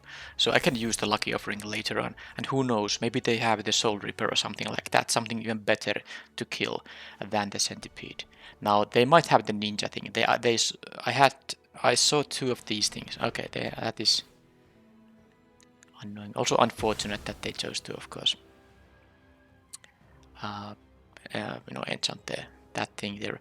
Now, I kind of don't want to attack. Sorry, block here, but how can I take 7 here? Oh, I won't be blocking off because this is the only target for my Lucky Offering. And of course, if I do draw a land here, and this is best if they don't attack with the Centipede. Oh, this is really best. Alright, so this is just... That's actually quite fine. So let's see. Should I just try to double block it? I can kind of try to race here too. I'm gonna attack them to 22. Double block isn't the worst because both of these, kill it by itself. And first of all, they can't kill them both because this will be a 3-3. This is a 1-1, so they can't with the 3 damage kill both of them. And also, if they have like a removal spell, the 3-3 will kill the 3-3, and the 1-1 Death Toucher will kill it too. So it's kind of a safe double block. I'm just thinking that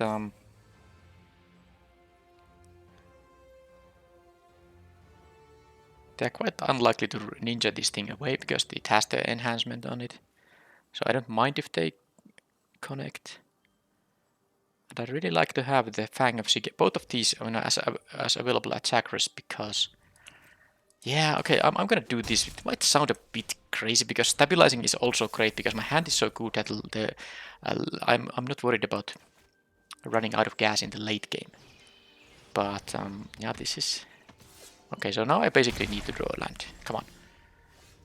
Well, let's say that is kinda acceptable if I if I don't draw a land. Am I still gonna... I'm gonna still raise here because it's so valuable if I get something back from the graveyard. At least the samurai that gives me a lifelink. They can draw 1 card. They don't have an artifact. Okay, so it seems like they are flooding out, so I have a slight chance here now, but I do need to draw the land at some point. That is okay. I have to say this is bad because now I have to totally miss my land drop.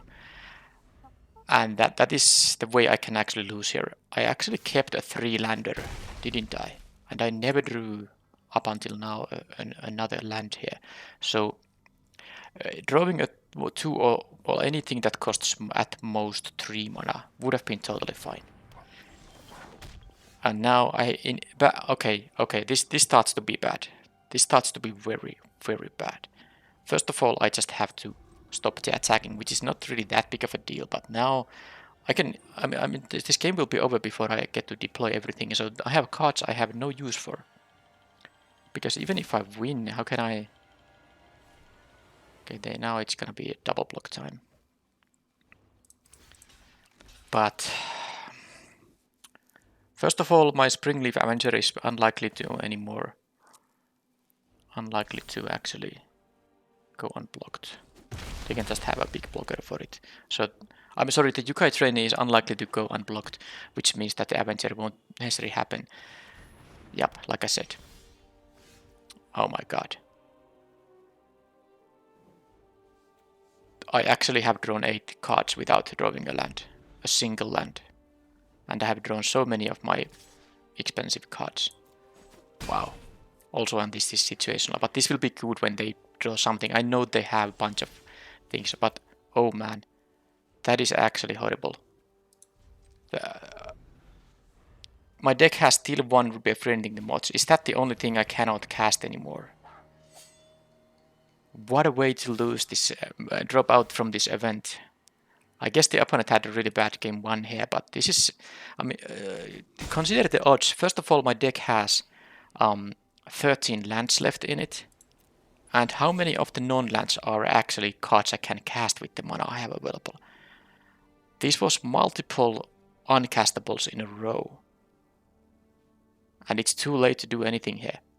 My 4 mana cards, as good as they are not gonna beat the stuff the opponent is showing here. First of all, I just have to jump block the samurai. And that's already, you know, losing game. I can't let both of these come through, so I cannot, you know, double block the samurai. I can make this into a 4-4. Okay, so what I can do is I can do something. This is not gonna be enough though. Even if the opponent is having a land in their hand and a land on top of their deck, I can, you know, block the Sunblade Samurai with my Yukai Trainee, and then they will use the Selfless Samurai to make it indestructible. But I will survive for one more turn here that way. I just don't know if I'm gonna... Even the 6-5 isn't gonna be enough because I'm taking 2 here. They should attack with everything. They're making a mistake if they don't attack with everything. Because now I'm actually... Because then I would have dropped 1 life here. But now they at least the opponent basically gave me but 2 life. It's just unlikely to matter though. Opponent is flooding out, but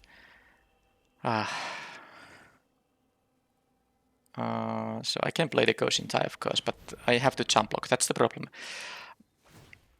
But I can't jump block with the guideboard, and this 1-3 can block the 2-3, and this will give me more. Oh man! I guess if the opponent, you know, really just draws only lands here. Yeah, I mean that's. But I drew just so badly, so I guess that would be the balancing thing here, and it seems like they are having trouble. Sadly though, my land was untapped sword.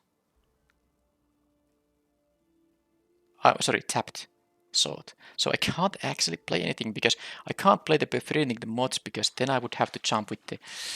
Yeah, this is... Okay, this is crazy. The opponent can't just keep drawing lands. So the thing is that if I drew an untapped land, I could actually play the Springleaf Avenger, and then they don't have any attack anymore.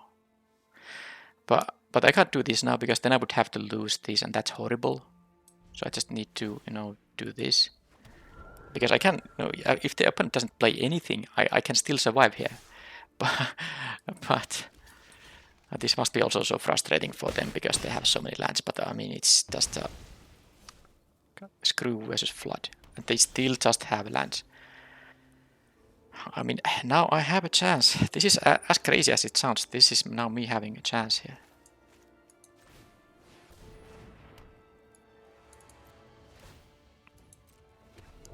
Because now they need to actually start answering me, but they can still have a flyer. I have a fire, but if they draw the Incrise Infiltrator, though, that's so horrible. Because it's gonna be like a million. Oh man, they are flooding out so badly. Wow. What a flooding out. So this says I can return a permanent card from your graveyard to your hand, which would be the Fang of Shigeki, of course, most likely. Because I can do this. They will double block most likely, and I would lose this. But okay, this is insane. If the last card in their hand is just a land, I actually... Wow, this is something beyond insane. I can have these to block the 4-4 and steal another token here. Because now it starts to be so that I lose to only the 1 card, the 1-2 flyer for 2 that can be pumped into a massive... Okay, Reign of Truth is actually not... It's good, but it's... They will gain life back. But can't they even attack with the Sunblade Samurai? They will attack with it. Because I can keep getting the Shigeki thing back. So should I maybe even kill the Lifelinker just to give myself... I'm gonna jump. I mean, just to not let them have that many... Yeah, I think that is what I should do here. Kill the Lifelinker so they don't get so much life back. This is a classic screw versus flood, and that's just that's so massive. Because this is so horrible for the opponent. I mean, I can feel their pain, but my pain was also horrible earlier. But now I'm still not in the... I'm not in too safe of a spot yet. I think I'll just do this. Oh, I should have Actually, no, I did it correctly. So because I'm gonna just play these and the Skyblessed Samurai here. Because then I can still have a token in case I want to have them. But this is gonna slip away from the opponent now. So I have multiple flyers I can use to jump block if they do draw the 1-2. Okay, that is gonna make me go to 1, I hope. But I can actually kill... Okay, I can play my Dragonfly Suit and kill it if I really need to at some point. I can also use this with the... Yeah, I can start giving myself life with the Selfless Samurai. And this Imperial Moth, of course. Sorry, the Skyblessed Samurai, but not on this turn. So how do I do this? I have to be very careful now.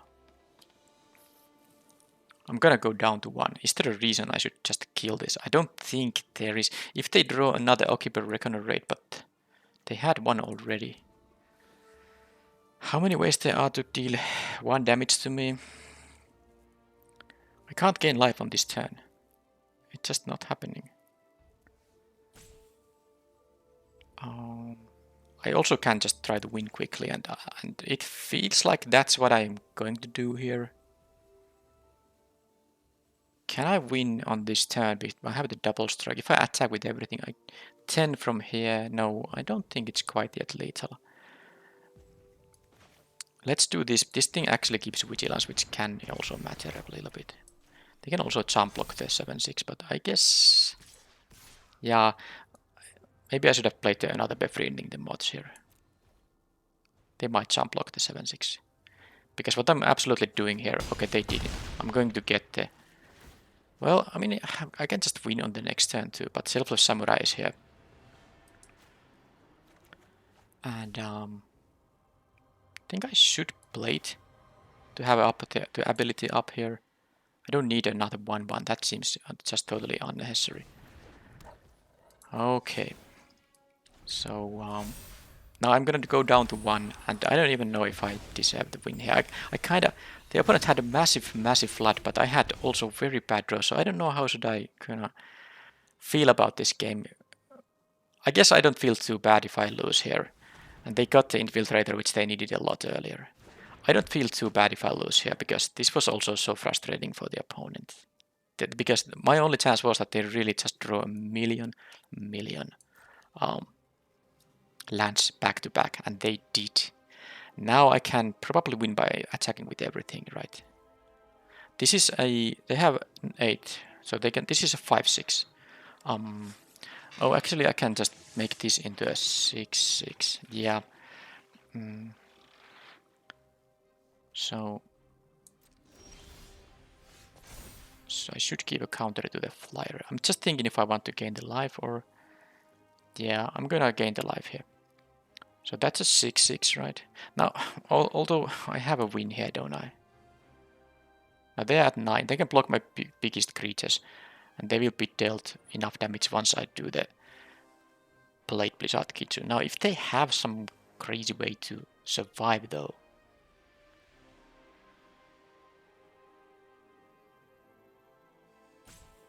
This is a really interesting... I guess I have a Selfless Samurai to save one of my creatures. They don't have lifelink here. Okay, then. How do I do it, actually? They block 7-6, 4-4, and maybe like a 2-power creature. Then that's a 2, 3, 4, 5, 6 damage. But it's almost lethal. I don't know if I can do that, though. I feel like I'm just doing this and attacking with that one thing. Because I can make it. So this threatens to be a 5-6. And I can make it into a bigger one than that. Should I play the Spirited Companion here?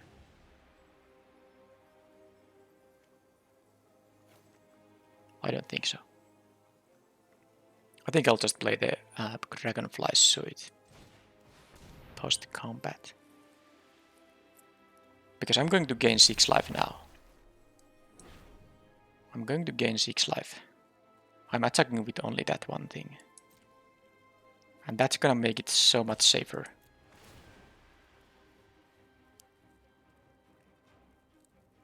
unless they can exile it. If they have the way to exile it, then the indestructible won't matter.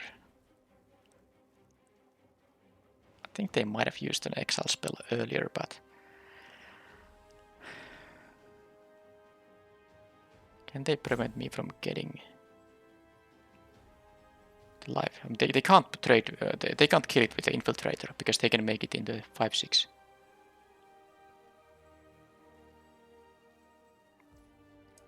So I go to 7 now. I'm a lot safer, in a safer spot. So I could play, I think I'll play this suit just to have enough flyers. I have already 2 flyers in here, but let's have a third one. Not that these guys are that lethal anymore. I mean, I am at 7 now, and next turn I will be winning, right? No mana for that. Now they actually need to exile everything, and even if they do, I actually have a decent hand here still. But of course they have mostly a long reach of light. Now that is irrelevant. Resolve, sacrifice a creature here, 1/1 can go. Yeah, that is a low impact kind of, wow. So, as frustrated as I was in this game to not draw either a land or a 3 mana spell or a 2 mana spell or a 1 mana spell, the opponent hit like, I don't know, 5 to 6 lands back to back there. I'm sure they were even more frustrated than I have, because what they faced is maybe even more unlikely than what I faced here. Crazy. And that was the end for the event too. This is single elimination. Whew.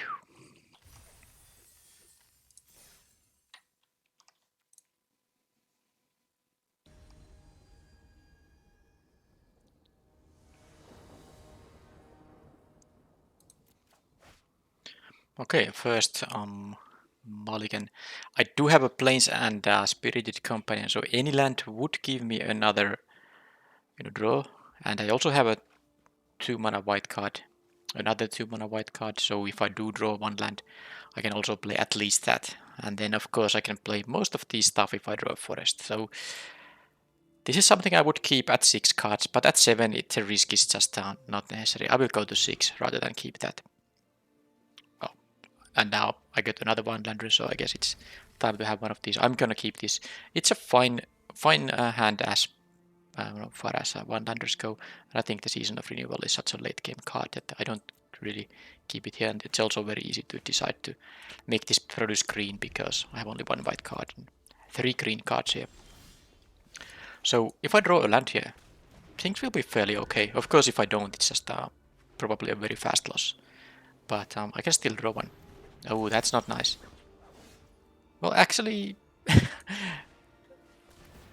this draw might have been better than a... Well, let's see. It depends on whether they're gonna have a kill spell on the Shigeki. But of course, I can just trade here, so it's fine. I guess if they do have a kill spell, this is not an enchantment or an artifact, so they don't get to benefit from this ability. They have an arrester. Oh, that doesn't prevent my rebuke from doing things here. Oh man, this is... I think I should use it, and I even drew the land here. But there's no rush to play this. I know I could play this. This is a 3/3, I can block with this, but if they have removal on this thing, they can just, attack and kill this for free. It's just... I mean, this is only losing... Yeah, this doesn't lose abilities. So the death touch is still here. That's the important distinction. So let's get rid of that thing before it becomes a big problem. And is this another escape from mana trouble for me? I mean, it's of course very early to talk about an escape, but so far my hand is fine. That's a good one, but this is not an enchantment, so this is not going to be too problematic yet. And I even drew another land. Now all of these produce green, but I still have place available. Plus, I can just do this thing. That's a 3/3 now, and I'm gonna put a counter in here. I could... no, I'm not gonna offer any kind of trade here, because I actually want them to attack, because the opponent doesn't know it, but I have another Goshinta, which I couldn't even play before this thing dies. And they can attack because there's no enchantment here, at least not yet. That's not an enchantment either. I don't think they are even going to attack, but if they are, just... Yeah, I guess the Goshinta is pretty annoying thing to be seeing, but sadly for them, that was just perfect for me. Okay, that will be also good at some point, but let's just continue here, because I can actually start aggressing here. Now they might have the deal 4 damage to an attacker or blocker, but I mean, I'm not going to I'm starting the race here. I have a 4-4, which initially cost only 1 mana to me. And I can still keep adding these counters if that's the only thing I can be doing. And once I draw, I still have a castable spell regardless of what I'm drawing. And of course, if I draw the white mana at some point, it's going to be pretty fantastic. The Kitsune Ace is actually rather unimpressive of a card here. So I don't mind that. I mean, that was really their best play on the previous turn, so that kind of means they either have something very expensive in their hand or... okay, that was as far as 6 mana spinning wheel kicks go, it's not so bad. Okay, so let's just... why wouldn't I just play the Naturalist, make a 5-5 here, and they need to deal this 5-5. It's just a 5-5 creature. I mean, that's... usually there's no limited format where a 5-5 creature wouldn't be something, you know, problematic. But they actually have that thing. And they can even have the, you know, the synergy for it. That's funny. But they can't attack with it because they have to, you know... I'm winning the race here. Wow, this is... So let's see, this is the vehicle against first strike. Something to keep in mind. So this is a 7-7 first strike. So even though I can make this actually into a 7-7 this turn, it's not going to be something I want to do. I think I'd rather just play the companion and make this into a 3-3 flyer or something like that. Because I'm at 18, they can't really attack with that thing without a way to untap it. But now the Kitsune Ace, which I said that isn't impressive, it's actually quite impressive right now. But I'm not too worried. I don't have a Samurai now, so this doesn't give me any... But this has lifelink, so if they... Okay, now they choose to attack it with it. Is that first strike or untap of the Ace here? This is not a first striker, but it's too risky to, you know, make some kind of multiple block thing here. It's just not something I can do. Oh, now this is... Now this is next level. This is next level stuff. So that was what they were holding there. That was what they were holding there. Oh man. When they played the Kitsune Ace on turn 4 or something like that, they had 2 7-drops in their hand. And they found the mana for them and they played them back to back. Now, even though this untaps, they cannot use this to crew them both. The sad thing is that they might find any creature that has, you know, 2 power or more, and then attack with them both. And this, you know, applies to every vehicle. They can just do all with this thing. So now I can jump block with the Generous Visitor, I suppose. I can jump block with it. If they give both of them first strike though, yeah, well, I mean, I have to win somehow, so I think I just have to do it like this. This actually, you know, pressures them. And there's like a chance they don't draw a creature that has 2 power. But this is the only relevant attack I can make right now because they can block as with a first striker, so yeah, I mean, this is going to be interesting at least. It's gonna be super interesting if they have a creature and they get even... Oh, that now I call shenanigans, because the fact they got a 2 life there makes... Because I was actually having a good attack here now, because I can make this into a 5 power flyer, and I only needed one other.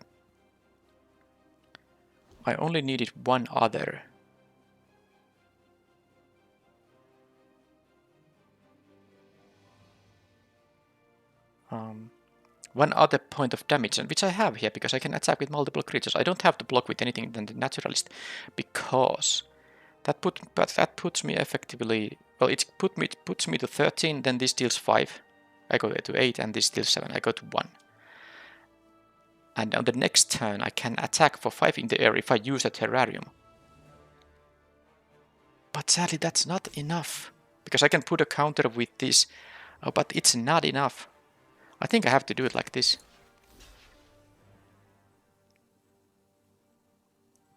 I lose only one of these, so that's the good part of it. But I have to do it like this. And I would like to block with the Naturalist too, to gain 2 life, but then they can choose to kill the Visitor and the Naturalist, and that is not what I want to happen.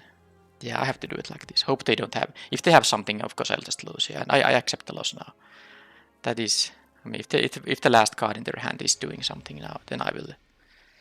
I don't think I can beat the 7/7s.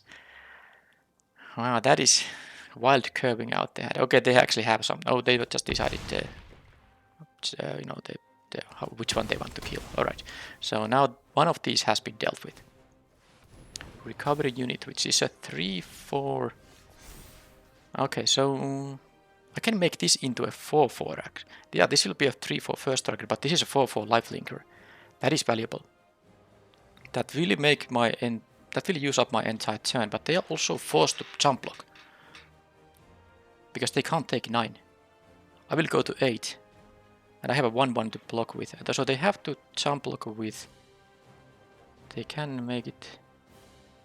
Well, anyway, I think this is what I have to do, so I'm gonna do it. Next turn I have a 5/5 hasty guy too.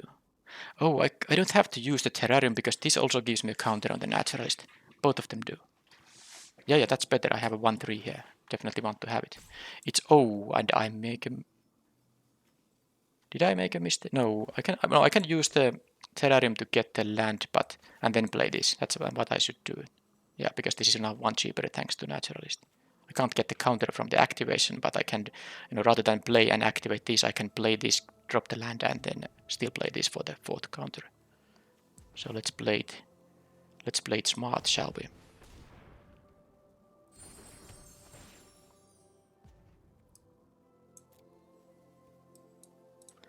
What a game. And I have a chance here. Opponent is actually having an empty hand. So they need to... What do they need to do? Because they have to lose the Kitsune Ace or the recovery unit here. And I will go to 8 life. They can't. Even if they make this first strike, it doesn't matter. Whenever a vehicle attacks, yeah, this untap wound, they can't make the Colossus into a blocker here now. So is there any reason for me to attack with the 1/1? Because they cannot block that. They have to block one of these. So this is 1 extra damage, but do I need it for blocking purposes? If they choose to block with the ace...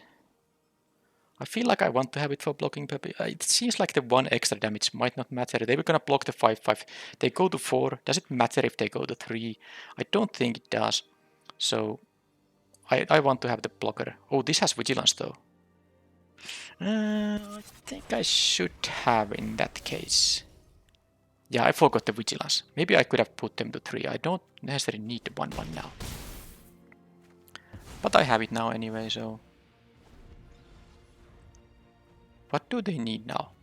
Because I have a lot of blockers. And the 5/5 hasty guy coming up. So they just go for the attack without really worrying about things. Are they gonna make it first strike? Or untap the ace? Now if they drew a Boon of Boseiju, that's a 14/14. If I draw everything there,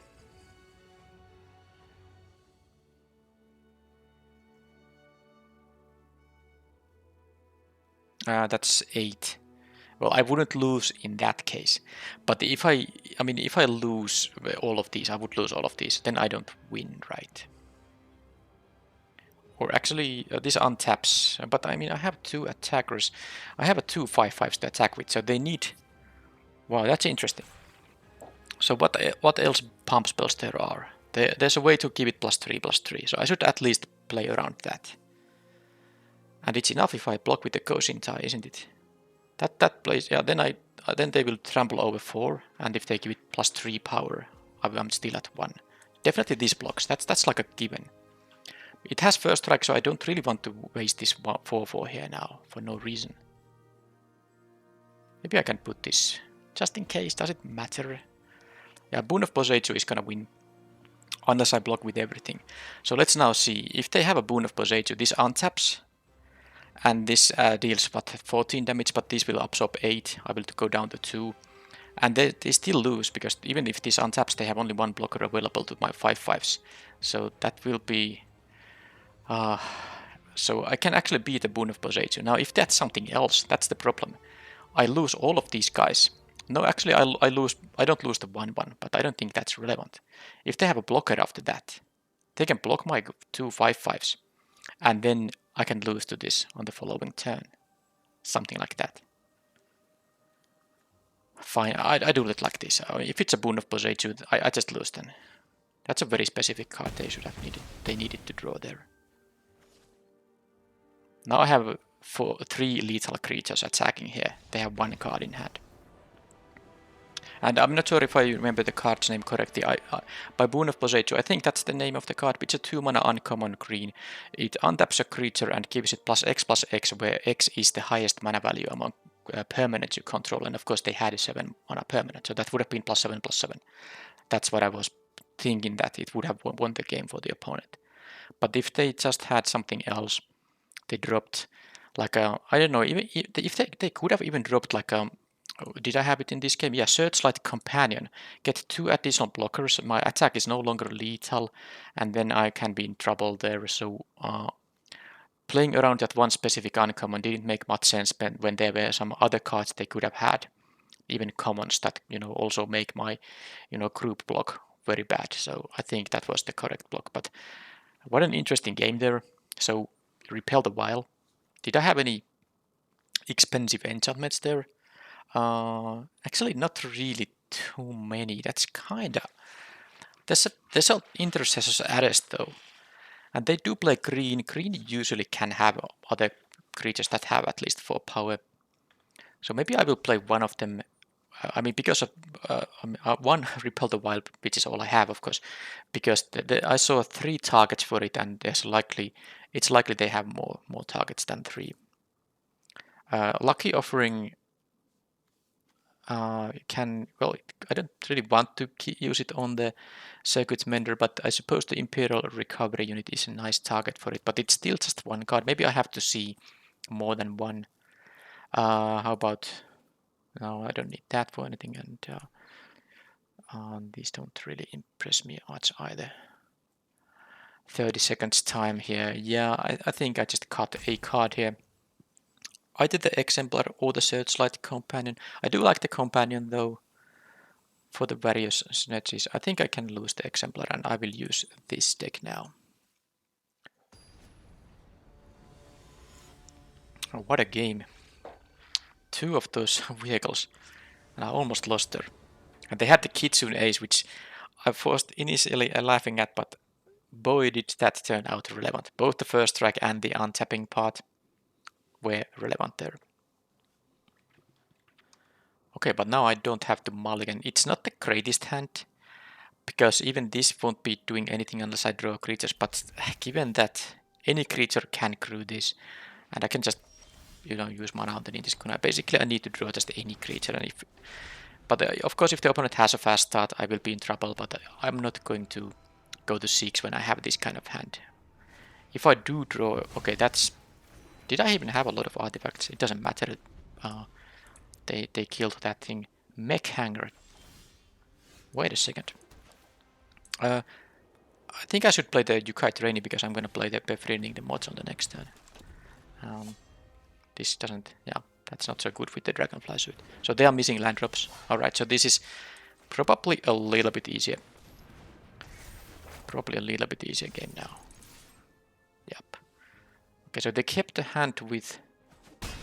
What did I show as artifacts that are cheap?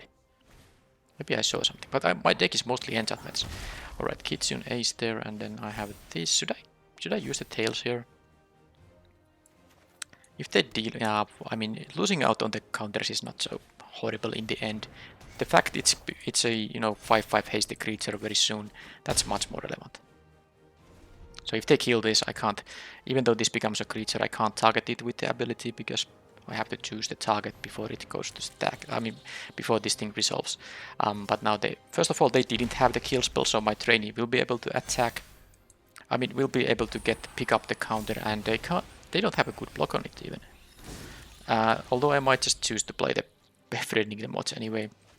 But this would be if a double block doesn't kill the 5/5, which it would be if it gets blocked.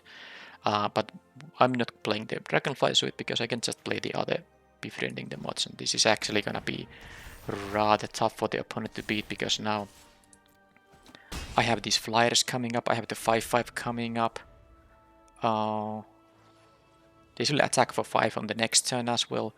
I even have the dragonfly suit, and the opponent just decided that now it's not time to continue the game. Maybe they had 2 of those 7/7s again in the hand.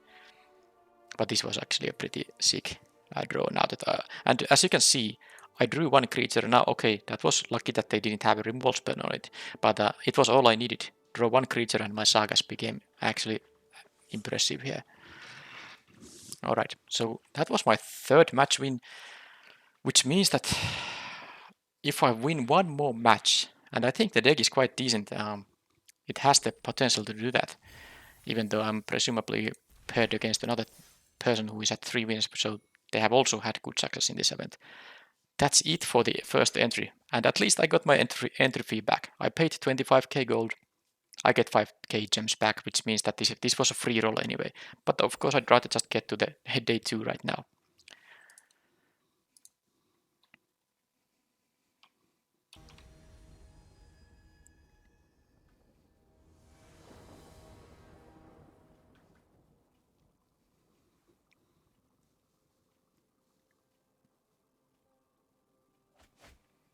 Okay, totally fine.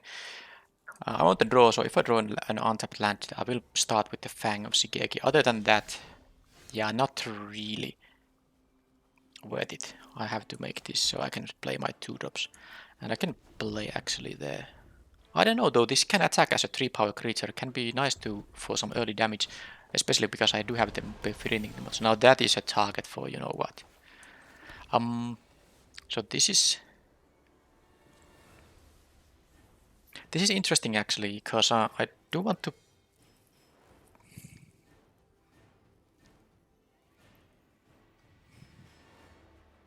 I do want to hit my land drops. The thing here that is actually important to note that I could play the Exemplar now, and then if I don't draw a land on the next draw step, I can play the Spirit Companion and still, you know, get an extra draw. But if I draw then a Plains, I can't play the Fang of Shigeki. Whereas if I now play the Spirit Company, it doesn't matter whether I draw a Plains or a Forest in my next 2 draws. Then I can double spell on the next turn. So it's kind of interesting, but this attacking as a 3-power creature, I think my deck, especially because I do have the befriending the mods, the Tales of Master Seshiro, and they have this thing which gives them an advantage going to late game. Oh, that's not so nice.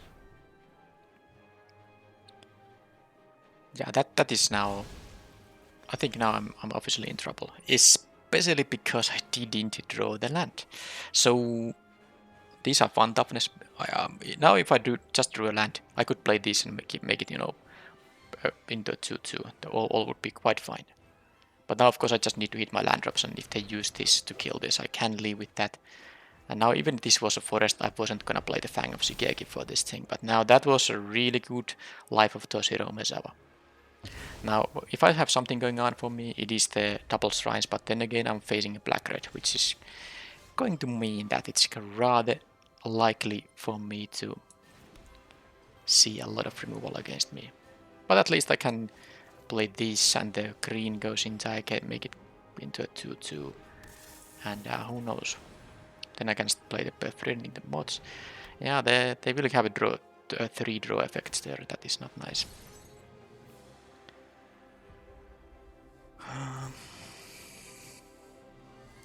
They get their 2/3 now, which is, well, that's not the problematic part in here. And they did have the removal, so I guess I can still draw the other green shrine. But Tales of Master Seshiro, befriending the mods, they can still do a lot.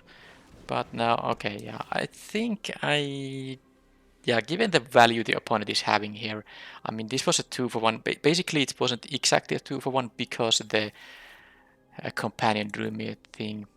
Okay, so I need to now... Okay, this is super awkward, because I can't just... I mean, I could use the Master's Rebuke in response to the aura there. Although they can just target an artifact with this thing. It's a, you know, it's a pretty smart move to target the Bank Buster, so the removal I can have in response doesn't even work. So yeah, I guess I'll just do this now and can't really even afford to attack. But then again, I guess with my hand I can just try to raise them. But yeah, this the amount of value the opponent got. Well, maybe it's not a huge amount of value. It will be a huge amount of value after they have drawn the full set of 3 cards from this. Then it's a little bit too much for me. But the steward being also a relevant creature here. Do they have a ninja here? Okay. Nashi. I think I have to win the next 2 games back to back in order to go to game 2. I mean, in order to go to day 2 in the 7th. Because now I'm so far behind here. I'm so far behind. I cannot let this connect, another time here. That's just not gonna be able to. I'm not gonna do that. I won't have time for that. I didn't even draw the 5th land, which was, and of course I had it on the top of my deck, but they exiled it. Because they have now this life back here, which means that if I would have drawn a land, I could have made it into a 2/2 at least. But and yes, I have the rebuke. I can kill the Nashi, but that's just, it's gonna be a long night for me if I'm going to play multiple attempts. So I didn't expect to win that game. I didn't want to waste any time because I will be rerolling into multiple of these events to try to get to day 2. So I can still win the next 2, but if I don't, I will just start a new event, and better to save time that I can. There was like an incredibly low chance for me to somehow turn that game into a victory. All right, so value everywhere. But I saw a Chain Flay Centipede, I saw Bankbuster. This doesn't get killed by the one more thing, but at least one lucky offering here. And now that I see the Tales of Master Cesira, I really don't like my 1 toughness creatures. Too bad I have so many of them. I don't think I can cut all of that stuff. Well, the Goshin ties are basically often 2 toughness. But Fang of Shigeki is just so good. Spirited Company draws me a card, that's fine.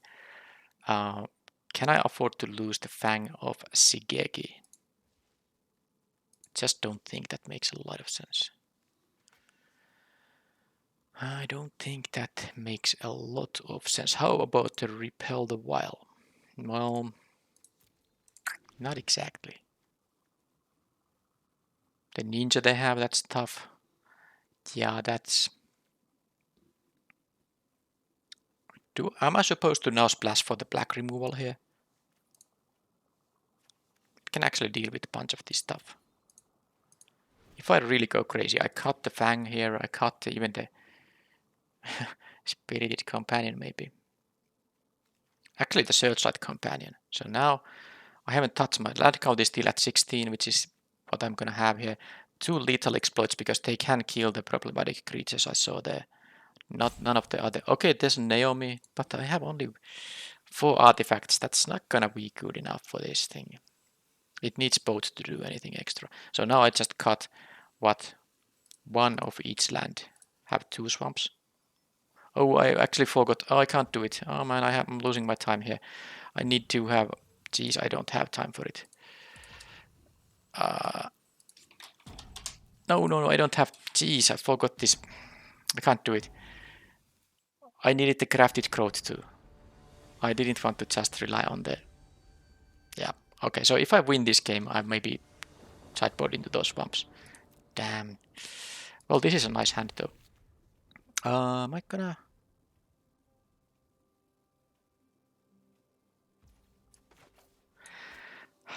I won't be playing this before the Generous Visitor. Problem is if they do have the darn thing. On turn 2, if they play the Toshiro Umezawa, this dies. Unless I draw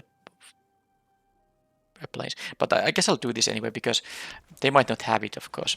And then this is still fine curve out. I can play Ninja's Kunai, make this, produce white. Yeah, so Now it's really a lot depends on if they are gonna have the Toshiro Umezawa thing here, because if they get the free kill here, it's so annoying.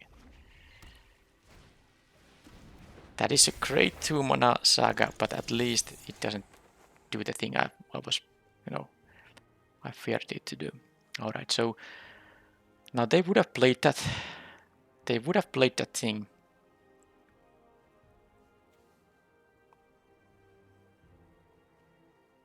But I can make it. Okay, yeah, I'm gonna have the discount on the shrine there. So, and I can actually use the remaining point of. So I definitely do this here.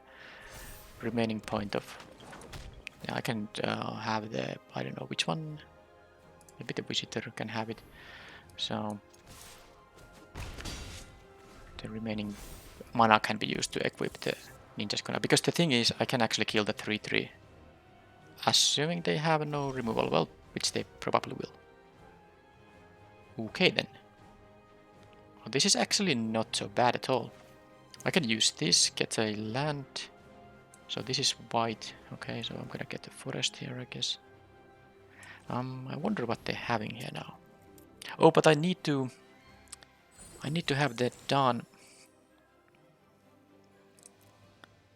Still taking the forest here, but now that is the when this they get the rats. That's something I cannot just avoid. Oh, but maybe okay. That is now I know what I'm gonna do here. I'm gonna I was thinking about I can do this, which I still can, but I need 1 mana to activate this, and now that it's actually on the wrong creature, I didn't think it through. If I was a smart guy, I would have just equipped a 1/1 rat in the first place. But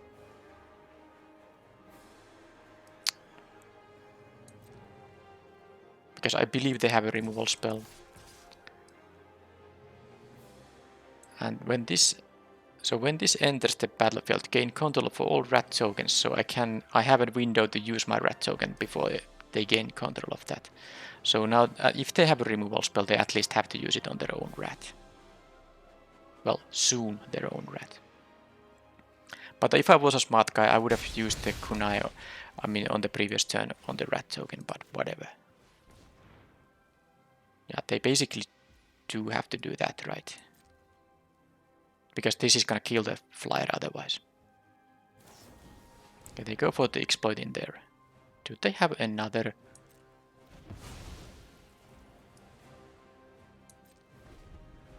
Huh. This might work.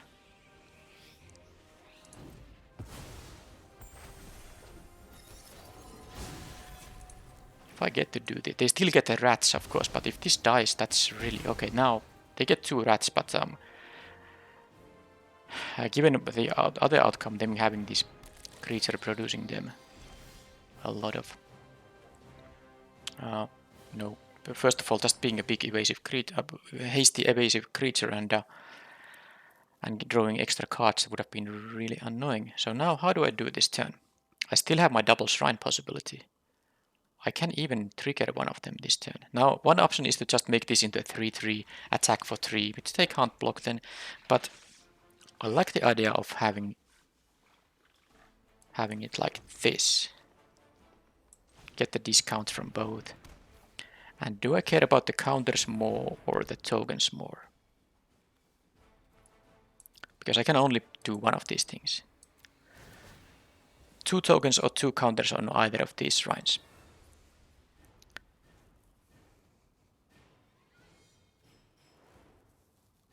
The tokens are not super relevant right now.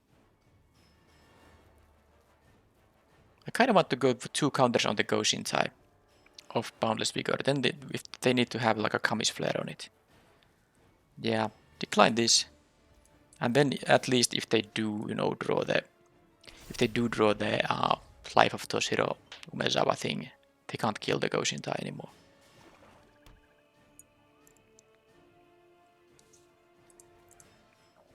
Yeah, they seem to have a bunch of removal there. So how should I? If I'm facing a lot of removal, I should consider some late game cards a little bit more. Yeah, they have an Embrace there, sadly. But one of the shrines will survive still, which is more annoying for them. The one that gives me tokens. understandable. Now they only need like another removal to deal with this thing. Well, okay, there's not much to do here. I guess I can make them... Guess I can wait too. But I could make this companion into a 2/2 right away. Okay, I'd do it. Because I'm a bit worried that they might have the, like, you know, their saga that kills it. So, at least now it won't kill it with the -1 chapter. But let's see how much more removal they have, because now I know they have at least Kami's Flare in the deck still. Okay, come on. That is, this starts to be a bit ridiculous. I need to draw basically now my... yeah, flooding out against this opponent will be a horrible thing now, because they have just, you know, taken care of so much of the threats I have thrown at them. Okay, they choose to start attacking with that thing though. I guess they can block the... Okay, now this was exactly the kind of thing I needed here. Now they can ninja... I mean, they can have the annoying ninja, but there's no preventing from that happening. So I'm gonna attack with everything. So they can... Of course I'm attacking with my flying creatures here, but even if I leave this one to block, they can do the ninja thing with any of the unblocked creatures there. So Kumano, that's not something I care about. At least the Mythic Rare Ninja... that's annoying. The Mythic Rare Ninja at least... that costs life to... I mean, it costs life to cast the spell, so... that's something good. So this is now... I don't know if I could afford to draw all these lands here, because I'm of course facing a lot of damage here. And they have now, sadly, they have playing red and black, and they do have the flying blocker here. So I think in this game I was in a decent shape, but geez, I got even the double shrines, but they just removed everything here. They removed everything there, and well, there is that. But problem is this is threatening to be a 3/4. At least they can't use mana here now. I mean, on the next turn they can use like 2 mana. So let's do this and have yet another one of these. So I can attack here for... Well, I will lose one of these guys. That makes no sense. I'm just going to go into end step and...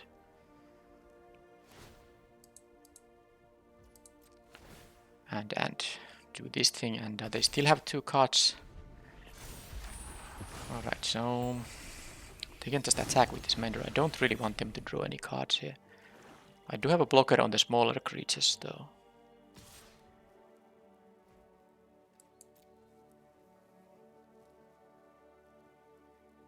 Or do they have a ninja there? It was... no...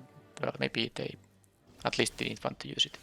Fang of Shigeki. So now I can attack for 2 in the air, which is sadly not enough. They will be at 1 in that case. I need to draw just more stuff. This I maybe use to kill the Circuit Mender. I mean, they will draw the card, but also I can't take the 4 damage forever here. So...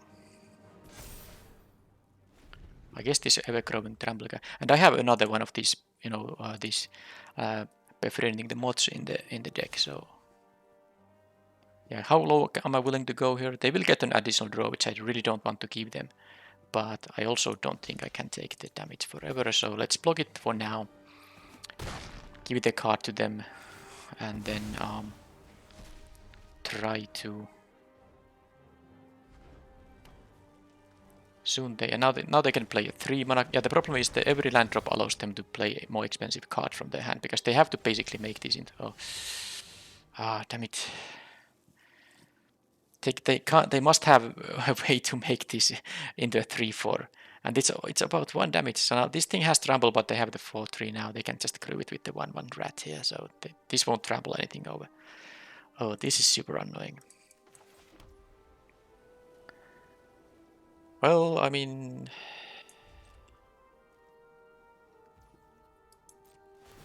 There's no good attack for me, so that therefore I won't be attacking. I need to draw... I mean, I have so many relevant things. Even just the saga giving me, you know, the Tales of Master Hero, and of course the another Imperial Moth, and I can also even draw like a I have a Master's Rebuke here. Only called okay, so that's it. They start gaining life every turn. This might be a clean 2-0 for the opponent because they have such a good deck. I think my deck is also really decent, but man. So this seems like they're going to sacrifice the Song Saber here anyway. No, they can make this into a 4-2, of course, by sacrificing either the suit or the. Yeah, I think I'll try to just trade here, whatever. Trade here, I get some life here. They get the 1/1 token here. That's sad, but I guess my Go Shintai. Okay, you can't train anything that does. But yeah, the sad thing is that yeah, they get. Oh man, can you believe it? Increase Infiltrator is the thing that's holding them back here. I can't. If I attack now, they can. I mean, they can just. The moth. They can't kill the moth, but the Searchlight Companion will just die. They go down to 1. It's not enough. I don't know. I don't even know if I can win. I guess I could draw my ninja.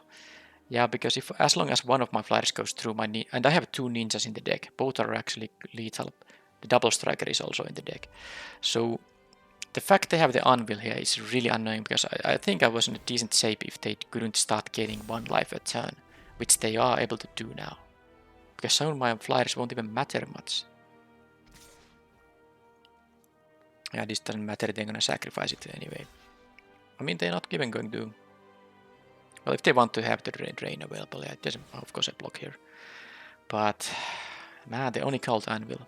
At least I'm seeing here more targets for the the removal spell that kills artifacts that cost a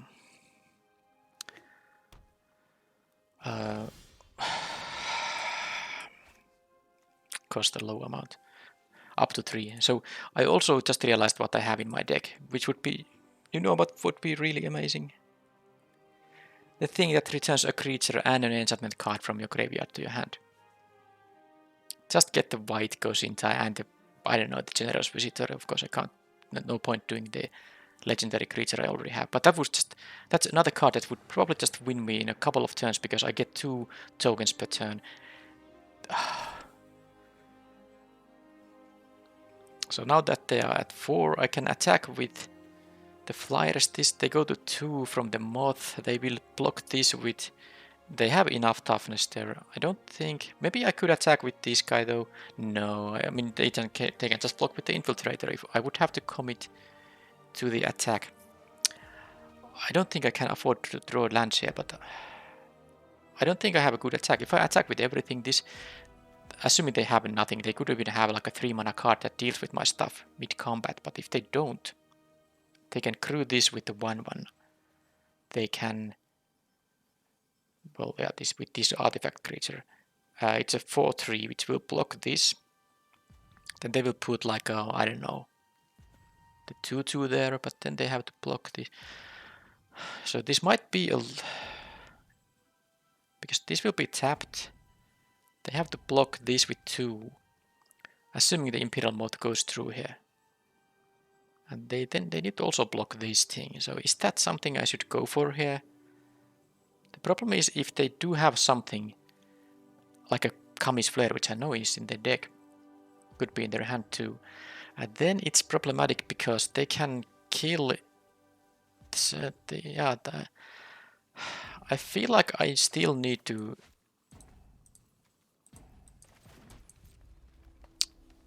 wait to draw an actual spell here because I have relevant spells I can draw. That's the thing. If I didn't have, I have multiple outs, and every turn that goes by, this grows into a bigger creature. Now they will get also 1 life drain per turn, but at least I can compensate with the Go Shintai here. And I have so relevant spells here I can draw that I think I should wait for a bit here at least, because it's really nasty. Now they have also 2 activations for this, but I don't think it even matters. Yeah, I think I need to draw one of my bigger hitters here, because that allows me to do something massive. Like befriending the mods would be amazing with the Ghost Time. Might just be. This is a 5/6, so if this was a 7/7 trampler with flying, they would have to at least jump block with this thing. Because Kami's Flare no longer kills the Ghost Time. I don't know if they have more Twisted Embraces or an instant speed thing that can kill this. There's not a lot in the set. There is an uncommon black instant that can destroy a creature for 4 mana, and it costs 1 mana less if you have an enchantment and 1 mana less if you have an artifact. Don't recall the card's name, but that's something that could deal with the Ghost instant speed. But that is one of the few things that can do that at instant speed. Now there is also the red and X uncommon that deals X damage to a creature, and it's 2 mana cheaper if you control a modified creature. So a couple of uncommons can deal with the Ghost Time. Other than that, if I can, jump this guy.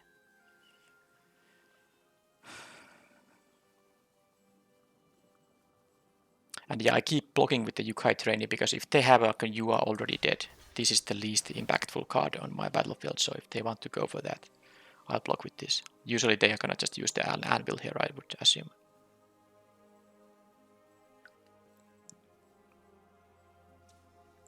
So how many lands my deck has? It's a 16 land deck, so this is now 9, so I have 7 lands and 13 spells, so it's a 7 out of 20, so that is 65% to draw a non-land. And there are of course some dodge there, but there are also some relevant things. Opponent is thinking about their playstyle, so that also means that they have some. This wasn't the only obvious choice, unless they are, bluffing that they would have something else too. Now this is let's see if they actually have a third one of those things. The Twisted Embrace. Okay, they had nothing. And there it is. There it is, guys. Springleaf Avenger. Should be a win now. Should be a win now.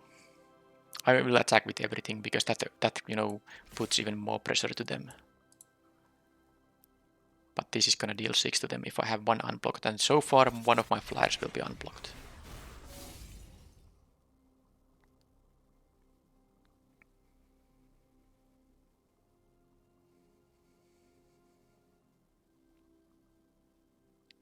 So this is actually gonna go to game 3 here, and I have to really decide if I want to put because I was planning to put, if I didn't run out of time, I would have put the -2/-2 black cards in the deck.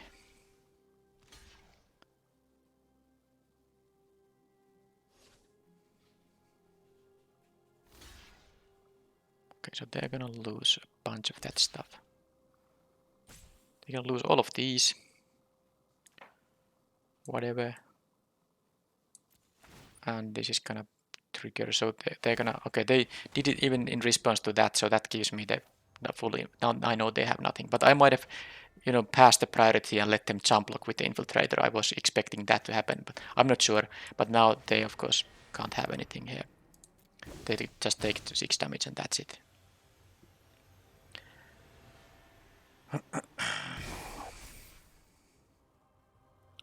But that was a thriller of a game, and now one more game.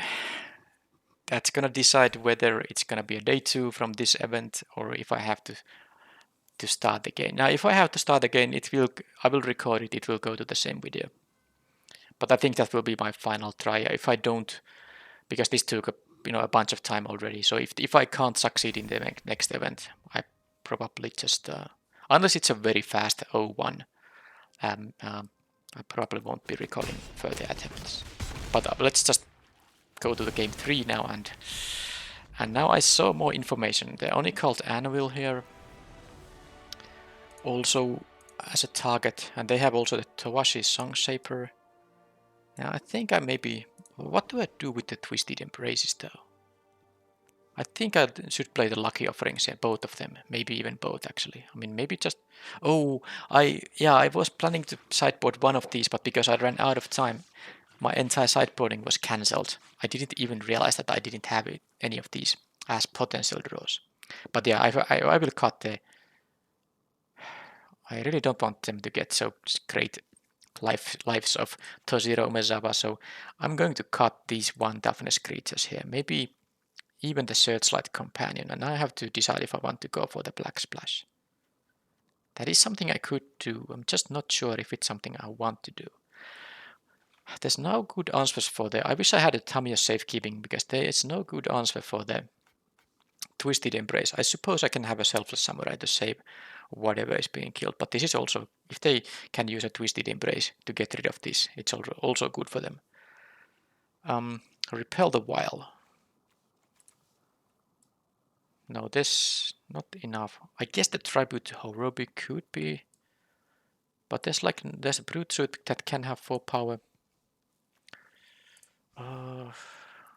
Maybe I could have it.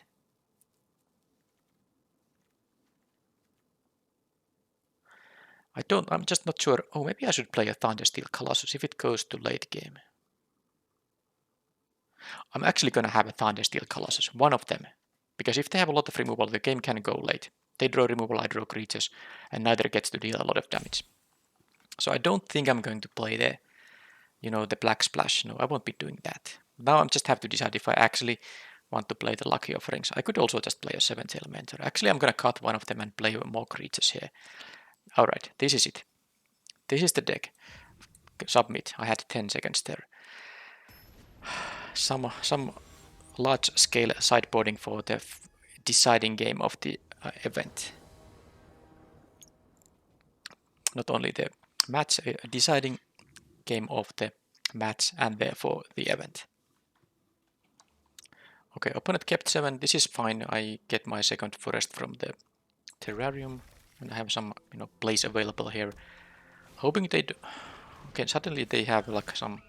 Okay, that's not a bad one. Now I can play just the blocker on turn 2. I was assuming that they don't have a fast start, but they actually do have quite a good start here. Let's see if they're gonna go with the anvil now. They didn't. Alright, so I can just play the terrarium on the next turn. Which is, fine. At some point I do need to use 2 mana on it. And Guidebot, which will most likely get killed, but I just have to, of course. Now they have the ninja, so I'm not really interested in letting them attack. It has a 4 mana ninjutsu. I think it's better to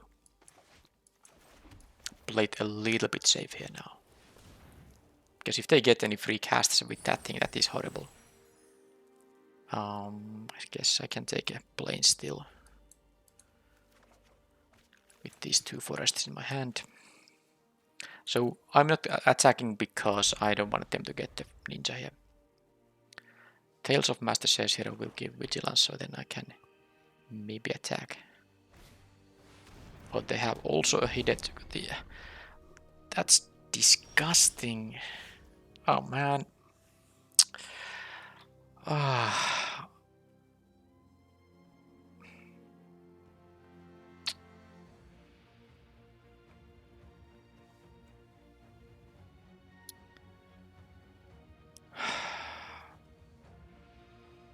If I knew they had this, I would have had to repel the Wild in my deck, like in a heartbeat. I'm losing to a bum rare now. It's very sad, but there's no way I'm winning here if they get to do this multiple times. I mean, maybe if they get super unlucky, but now of course just I have to start attacking here. There's no way I can do anything else than start attacking here. I guess with the tails and the the befriending the mods, there's like I can win with a very big feisty flyer if they don't have the one of the 2 of these Twisted Embraces. They got a land, so they didn't get the kill, but that's still a free thing for them. I guess I do have an attack here now with the counter here. Okay, so Tales of Master says. Well, that's almost gonna die here. Okay, let's actually be a little bit positive here because there is a way for me to win here still. And I'm taking an attack for 7, but they can have the ninja. They can also just kill this if they exile anything or whatever. I guess that we are past the ninja. At least if they... Oh, this has a vigilance. Why do I forget it always? There's no time for me to start doing this thing. There's no... Now they can kill this, of course, but my idea is to get the 5-5 and then I can make it fly a couple of times. Yeah, there's a Twisted Embrace gonna be played now. Or maybe not. Oh, they even played the land before activating this. Do they not have a Twisted Embrace? Oh man, I'm actually having a chance here. The Hidetsugu hasn't done anything than gotten them a couple of... one free land because they chose not to play that. Although I guess they wouldn't... actually even...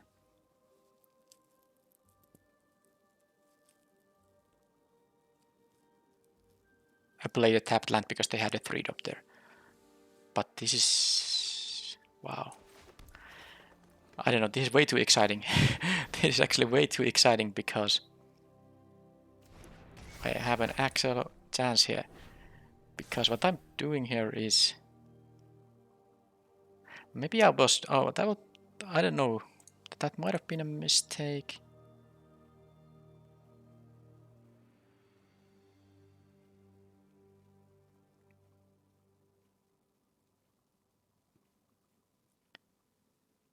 Because I wanted to, make the problem is if they have a Twisted Embrace, they kill the Yukai trainee. That means I can't use the second chapter for anything relevant. If I waited for one more turn with this thing, I could have actually. But then again, they could have just jump blocked here now. Yeah, maybe it makes sense. All right. Anyway, point is, am I gonna make this into a 7/7? The thing is, if they don't have a Twisted Embrace right now. And yeah, I could use the Lucky Offering to kill this, but they can respond with it. That's annoying. I'm not even sure I want to do that. So, I can just play this and I don't know. Let's make it into a 7/7, right? It's +1 damage already. This is... I mean, I know they have 2 Twisted Embraces in their deck. I know they have it. They also have this thing, the artifact creature that can find one, but of course they can't play that and the thing at the same time. There's a chance if they don't draw it or find with this thing, I just win on the next turn. They can do that, but they don't even get the 1/1 token. They should have done that on their own turn to get the 1/1 token there.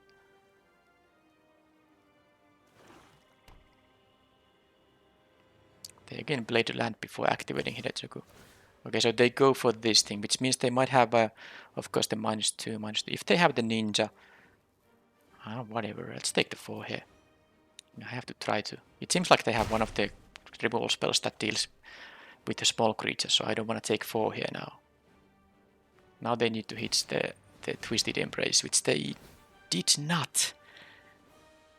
They have 1 Drain Life here, but they also have a Hasty 5/5 coming up. I have a Ninja's Kunai, which will target players, I mean.